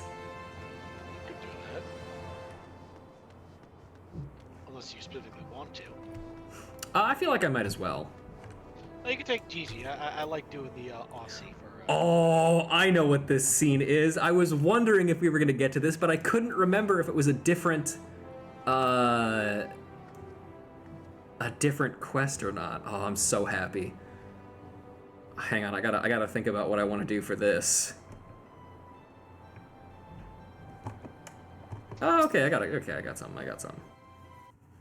Actually, you know what? I will take I will take somebody in particular. I will take Robert. Yeah, the Sultan-Spawn guy. Threatening statement. Secrets and lies. Secrets and lies. Back away from the Lalafell, you cur. Well, if it isn't the Mammoth, you're an awfully long way from home. Oh, there's Sarah. Hi, Sarah. Kiki, what are you doing here? Why did you run away? deceiver, trickster. This man is no sultan sworn. What are you saying? The meat bag is known for lying. Robust yeah, that's it. Fox. Mr. Serendipity. Listen to your assistant. You know it to be true. See, what did I tell you guys? He's totally normal. I don't know why none of you guys believed me. Robert, tell me it isn't so. Tell me this is all a misunderstanding. Holy shit. Gun. Everyone take a deep breath and calm down. There's no reason this needs to end in bloodshed. My gods, it's true. You really are the Jade Fox, aren't you? You've an overdeveloped sense of justice, little one. It's going to get you in trouble someday. Informative statement. I have also an overdeveloped sense for violence. Kill. Optimal targeting ratio achieved. As for you and me, my dear Serendipity, I think we're well past the point of introductions. Believe me when I say I'm just as disappointed as you are. I had hoped we would become more intimately acquainted before this identity outlived its usefulness. Alas, I could not bear to forsake an opportunity of this magnitude, one that Roroton here was kind enough to provide. Die, Bah! meatbag. Meddlesome contraption! You son of a... Fuck, Jack. You pulled the Kid Goku. E-Honda headbutt.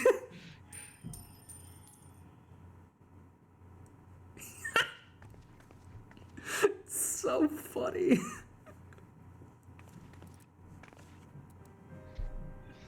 Gigi! Pain statement. Serendipity.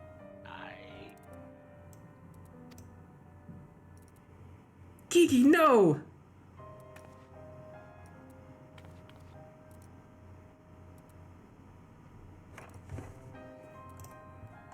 You can fix him, can't you?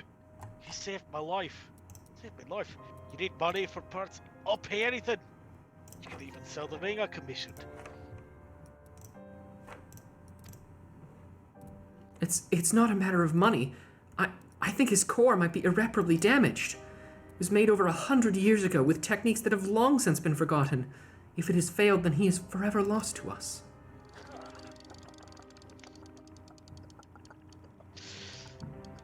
Candid statement. I detest that ridiculous hairstyle. Damn. Bag. You Hate- must. Hate her till the very end. Gigi!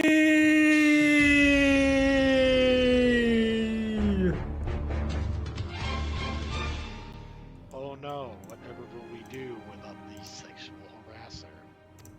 My game almost just crashed there, by the way. Damn, feels too deep, man. What the fuck? How did I do that? Rouge, what are you doing with that ring? Oops. Oh, Jesus Christ, my game is actually, like, freezing a little bit. This is a little worrying. It's chugging. Oh, Jesus. What are you doing with that ring? What? You can't be seriously suggesting that? Okay, we just put the ring in him. Huh?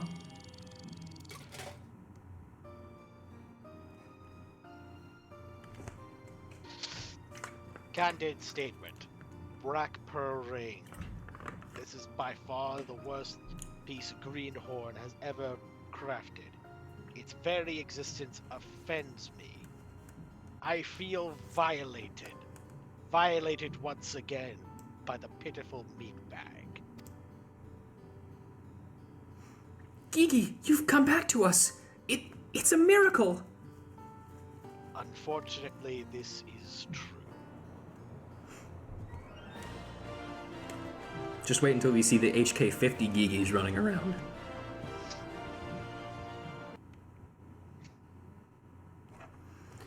Also, the fact that my computer almost just crashed there brings up an important thing. So, I I have been thinking about getting a new computer recently because this one is starting to show its age to a pretty significant degree.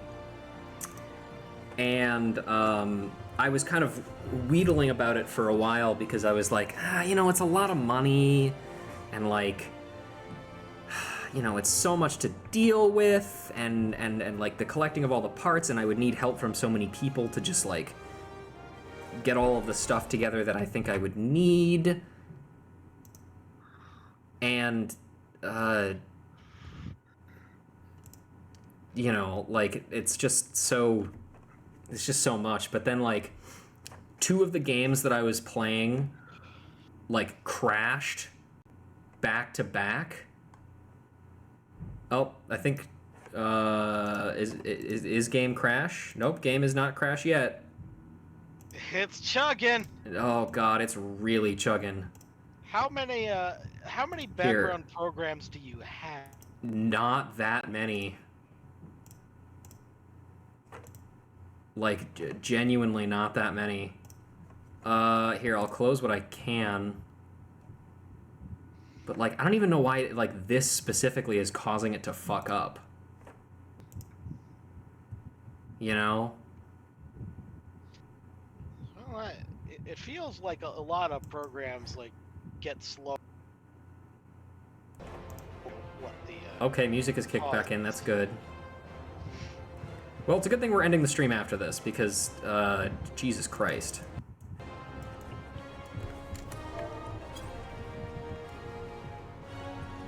Hello? Game? Anything? Nothing? Maybe? Yes? Oh boy. There's a thunderstorm going on here, so if I vanish, Ramu got my ass. Noted! We shall send the retaliatory infantry if that will in fact be the case. I don't know if we want to send infantry against a primal, but that's sure, whatever.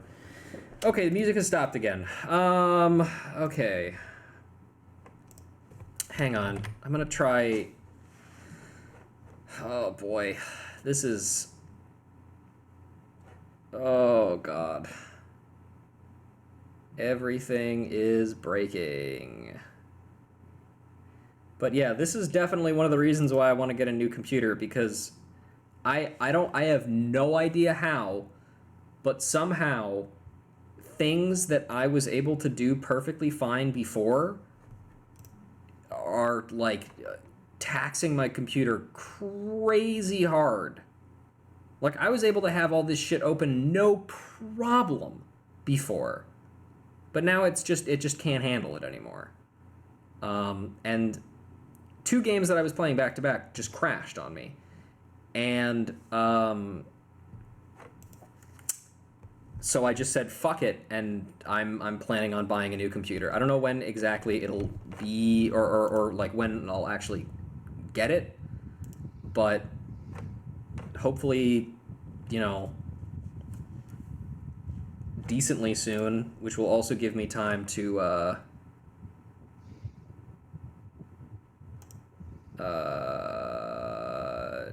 like transfer data over and such. I literally can't even open Task Manager right now, dude. This is insane. Good lord.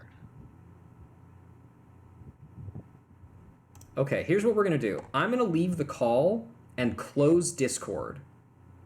Okay. We'll see, and then if that works, then awesome. If not, god damn it. It was nice recording with you. So. Oh, good. Task Manager just opened. Oh, Task Manager is no longer responding. Awesome. All right, cool. Everything is going great. Okay. Now let's see if it will let me... Okay, I have pressed the disconnect button. Yup. Task Manager is not responding.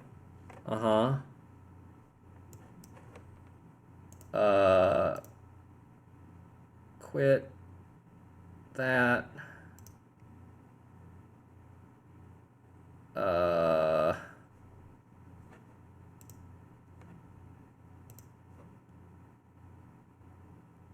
I don't have that many background processes running, man. I don't understand what's going on.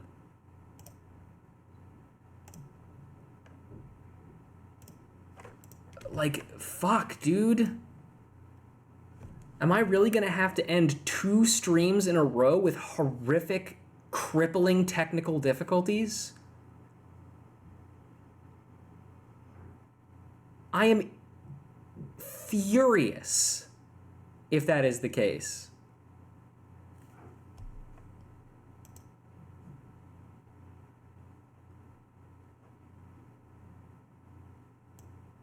Here's a question. Can you guys even still hear me right now? Is the stream still going?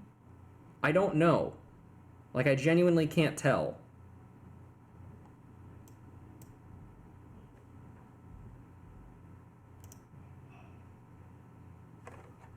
Oh my god.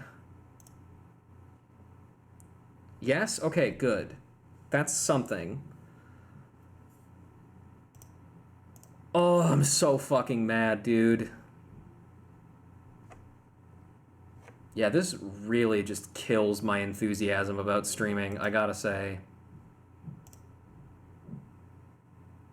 There's a Mountain Gear thing where Rouge is supposed to be. Yeah, that's the React.Fuji shit. And the Rouge would only appear if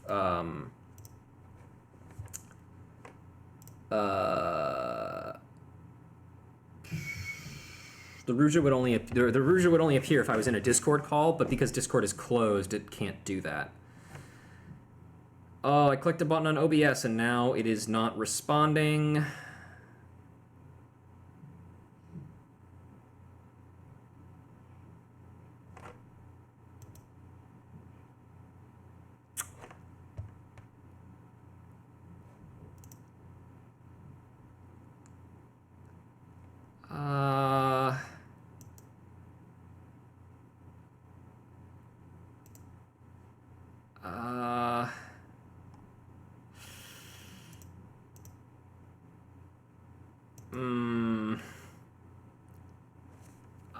I don't know how to fix this, man.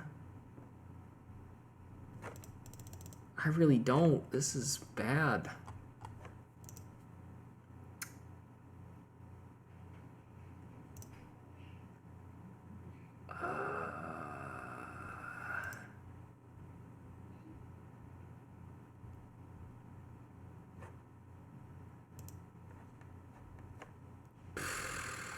God. I have one more thing I could try. Give me a sec.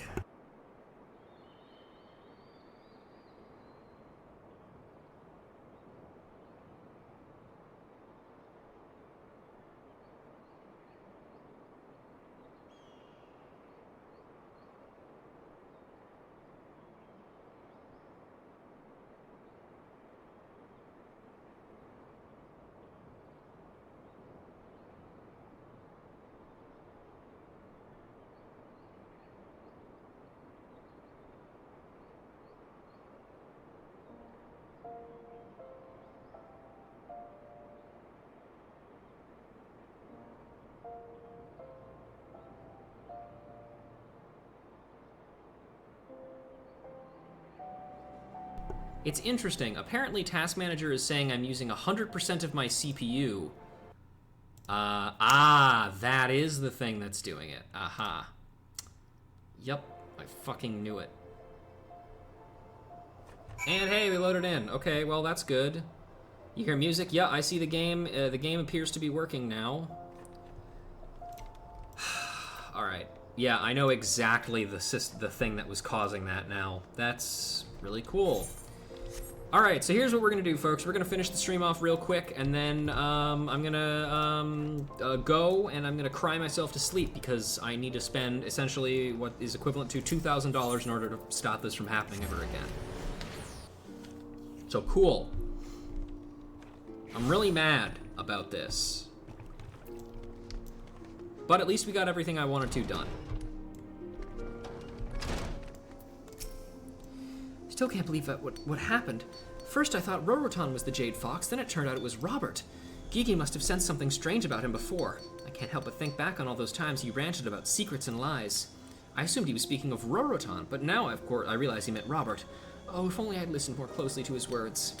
That man made a fool out of me, what with his dashing good looks, his piercing gaze, his broad shoulders. But we got him, Ruja. He'll never again terrorize the good people of Ul'dah. I'm sure you're worried about Gigi. Allow me to put your fears to rest. In spite of your reckless attempt to repair him, there was no permanent damage. Indeed, when you began fumbling around with his components and attempted to shove that ring inside him, I was absolutely terrified.